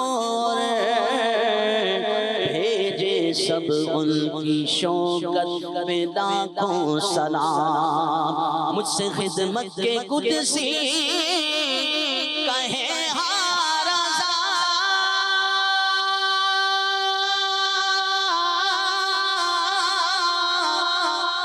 مجھ سے خدمت کے قدسی کہے ہاں رضا مجھ سے خدمت کے قدسی کہے ہاں رضا مصطفیٰ جان رحمت پہ لاکھوں سلام مصطفیٰ جان رحمت پہ لاکھوں سلام شمع بز میں ہدایت پہ لاکھوں سلام مصطفیٰ جان رحمت پہ لاکھوں سلام شمع بز میں ہدایت پہ لاکھوں سلام